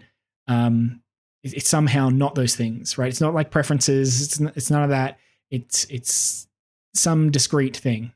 And I think it's a bit like a category error. So a category error is a really hard concept to understand. But if you imagine, you look up at the planets and you say, well, oh, look, I can see Mars, and I can see Venus, and I can see Jupiter, and I can see a whole bunch of planets. But no matter how hard I look, I just can't see the solar system. And somebody will come along and tell you the solar system just is those planets, right? You shouldn't be looking for the solar system as though it's another planet, as though there's going to be Mars, Venus, Jupiter, and then the solar system. the solar system describes the collection of planets, right? And you can have something similar in terms of like the mind. I think this is the example. This is why we have this category error type of thing, where you'll have a part of your mind that does like language, and a part of your mind that has like preferences or something, and a part of your mind that has how you, I don't know, motor skills or something. And part of your brain, different parts of your brain. And people will look at that and say, well, which part of the brain has the mind in it? And that's sort of a wrong way to understand what the mind is, perhaps. The mind is just all of these things, right? It's just a collection of all of these things. And you shouldn't be looking for a separate part of the brain to explain this. And that could be the case that something like this is happening with gender identity, where like maybe it is just the feelings that you have about whether you're a man or a woman, or whether you're male or female, or whether you like masculine things or feminine things. And maybe it just sort of is that. And then we're making this category error by thinking it's something else. But every time I like gesture in that direction, I get reassured that no, it really is something different. There's something separate about it. And I don't know what that is. There's some other thing, like a soul or whatever. It's some separated thing. And yeah, I just don't know what that's pointing at. Yeah. Makes sense. I think I would love to put a pin in this here. I'm going to be back with Luxander next week. I would love it if you would call back. I think there is some huge discrepancies between what trans people are claiming and like what people with a soul are claiming. And maybe that was... I'll give her a point here. Souls often, people claim that their soul, for example, will continue to exist after they die. And obviously there's evidence that bears on that claim. Gender identity is something that at the moment is pretty difficult to falsify. It's one of those things where like plausibly you could falsify it if you had technology that could read people's minds accurately enough. So certainly some people will claim to be a gender identity, and it's possible that they're wrong about that, or it's possible that they're lying about it. You know, people who claim to identify as an attack helicopter are most likely doing that disingenuously. Right? They're lying about it. They're trying to make some sort of point or something. So like, if you could examine those people's brains, you'd be able to tell that they don't mean it sincerely. But we just don't have the technology to falsify it. And that's why this is sort of in one of those annoying spaces where gender identity is like something that plausibly you could falsify, but doesn't seem to at the moment have a way to falsify it. Whereas like a soul, depending on the claims you make about a soul, if you think a soul lives on after you die, it's pretty easy to demonstrate. Like, it doesn't make a lot of sense given you can damage this part of the brain and that damages your language. And if you damage this part of your brain, that damages your motor skills and so on. So if you imagine yourself being in heaven because your soul goes up to heaven, how is it that you're talking? How is it that you're moving around? Because we know on Earth, your brain is responsible for your ability to talk and your ability to operate your body and your motor skills and that sort of thing. So if you didn't have a brain, then how would you do all of these things? How could your soul do these things? I mean, there are explanations. You just keep invoking supernatural things until it sort of makes sense. But yeah, I agree. There probably are problems with souls. There aren't, and maybe the problem is more akin to the mind-brain distinction, where maybe there isn't a difference between your mind and your brain, but certainly people have. It seems to be a durable experience of consciousness that sort of seems separate. It seems like I'm not just like a computer, for example. Like, we don't imagine that computers have a mind, but they certainly seem to have like the circuitry that we could analogize to a brain. But there's no evidence that we have that computers are having this sort of conscious experience the way we're having it. And sort of consciousness and the mind is very mysterious to us. But we know we have this experience of it. So trans could be more related to that, where there's something going on. There's an experience and a qualia, something happening in terms of being trans, but it's just not clear whether that is just the sum of the parts of the brain or the sum of these other, sorry, not the parts of the brain, the sum of these feelings about sex and these feelings about masculinity and femininity, which would make sense to me, or whether it is this discrete other thing, the same way like a dualist might think there's a separate other thing. All right. I think that's it for this call. May as well run through the wrapping up bit though. As like with flavor preference is an imperfect metaphor that you're using, and that's Oh, wait on. I do want to address this. Flavor preferences are an imperfect metaphor that I'm using. Arden, you brought that up, not me. fine. We can get into that. But preferences are Yeah, my I thing. think That's I fair have enough. lots of other things that I would love to get into about like the nature of gender identity and why I think it is a more persistent, immutable, just element of the human experience that is relevant, and it's not the same as necessarily like ethnic heritage that you didn't know about, or a soul, or anything like that. But yeah, I think Yeah, just one more little point here. Again, getting lots of things that it's not analogous to. It's not analogous to a soul. It's not analogous to ethnic heritage that you didn't know about. That's fair enough. Those examples are a bit, they're not necessarily meant to be exactly analogous, but they're meant to point at like the types of things where people are making this error, right? People are assuming that there is some sort of thing there, when like I pretty clearly point out that actually there's nothing going on here, and it's just like a thing that you've made up in your mind, and you're sort of tricking yourself into believing this thing. And fair enough, she's saying these are not analogous. It would be nice to know what they are analogous to. In this call, we had a flavor, but then sort of walking back that it's not actually flavor preference is not really that analogous. It's only analogous in terms of that it is a durable sort of psychological component, right? It's something inside your mind that you can sort of pick out and that you can tell it's there, and it's fairly durable, but it describes a preference, right? It's an understanding. It's a fact that you understand about a preference that you have, whereas that's not what gender identity is. Same thing, Ben brought up a name, as again, he's saying that's sort of like an identity. It's sort of analogous, but I don't think a name is a very good explanation. So we have, if you could come up with an identity that really is analogous, and at times I've thought like this mother thing was pretty close, but the role-based view has some issues. And this like national identity, that's pretty close as well. At times I stumble over that one. But I think there's some disanalogies in the way that gender is treated versus like national identity, that sort of, if we treated gender the way we treated national identity, I don't think we'd have the same confusion. I don't think we'd, like, for example, people wouldn't be enrolling in the women's swimming event, like trans women wouldn't be enrolling in the women's swimming event, just because they would understand that this is for female people, right?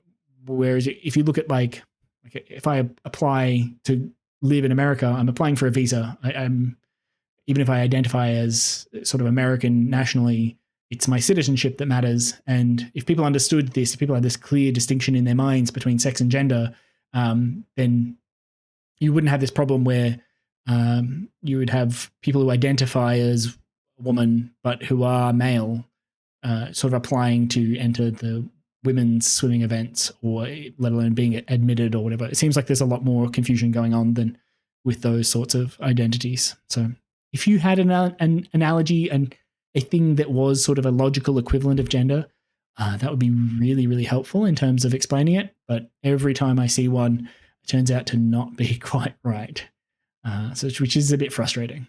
It'll be a really interesting conversation. So give us a call back. I'd love to talk to you. I appreciate this conversation so far, Dean. All right. Well, thank you very much. And I really appreciate what you guys do. It's great being able to have a conversation about this sort of stuff with people who will sort of give you pushback and argue with you. I really do appreciate it. So thank you for having me on. Likewise. Have a good day, Dean. Bye-bye. Cheers. You too. Bye. I don't know why I sound like that at the end of a call. Bye. But I do actually really appreciate what these guys do. I think this is a very, very valuable type of thing to be engaged in. Obviously, there's a lot of contention around this. Like, you compare it to, maybe in America, this is different, but the line talking about atheism seems fairly safe to me. It seems like the kind of thing where, like, some people really don't like atheists, but you don't hear that often about atheists really facing a lot of violence and discrimination. I know it happens, but it's certainly a different feeling sort of issue. Whereas trans issues at the moment are pretty hot button. Some people are very emotional about it. Some people are very irrational and very emotional about it as well. And there's also like a lot more on the line, right? On the line. But for an atheist to have someone call in and say, well, look, I have evidence of God, then it's sort of win-win, right? If they have evidence of God, then great. Like, then I get to see the evidence, which I've wanted to see my entire life. If they don't, then like, cool, that's fine. no skin off my back. Like it's not that essential that I maintain the way that I am. I just sort of want to figure out the truth, right? And so like being an atheist is not something that's like rock solid part of you. But being a trans person, I can imagine it. You're running this show. You're on here for 3 hours, and you just have person after person. Plausibly, usually they have more positive people than me. Plausibly, you have person after person just calling in and saying, look, I don't think you're real. Look, you don't deserve the same political rights as me. Look, there's like some problem with the way your identity works. And the closeness and sort of what this could mean for your identity, it could be quite taxing. And so I understand there's a personal cost. And I really appreciate that despite that personal cost, the hosts on the line are endeavoring to talk to people and explain concepts and spread their ideas through discussion. So I actually think this is very admirable and very it was one of my favorite things that I've ever seen sort of on YouTube. So just wanted to add that at the end, and I'll be reviewing the other call. I don't know how long this video is gone, but it seems like a very long. It's like 3 hours itself. So almost 3 times or probably more than 3 times the length of the call. So I know the next one is long as well. I don't know when I'll get on it. But if you are one of the hosts from the line and you have watched this, please let me know that you watched it, because this is primarily for you. And I'm really curious to know what you think about it, and some of the moments on the call and some of the things that I've said here that are really neat to know. And also if I call in again, it'll just be handy to have the awareness of whether or not the person I'm speaking to has seen this video or not, because it might give them a bit more context into understanding what it is that I'm trying to say. I might add donation links. I do have like a Patreon and stuff. This would be the first video that I'm uploading to a YouTube channel. But I do want to talk about philosophy and political issues and things like this in a respectful and considered manner. So it'd be neat to be able to do some of that and to get some money for it. At the moment, I'm looking for work, and so it's sort of my side project. And if I can get some support for it, then it's the kind of thing I can spend more time on. And it could be the case that I end up looking for sort of more part-time work where I can put some time into this. But that's always the pipe dream. I'm sure that's not very realistic. Anyway, I'll leave some links or whatever, and you can do that if you're interested in it, and you can do the YouTube gratuities if you think that would help. But yeah, I'll leave it there for this one. And so I hope you've gotten something out of this. And I hope to God that the audio works, because I've recorded this several times. All right. Cheers.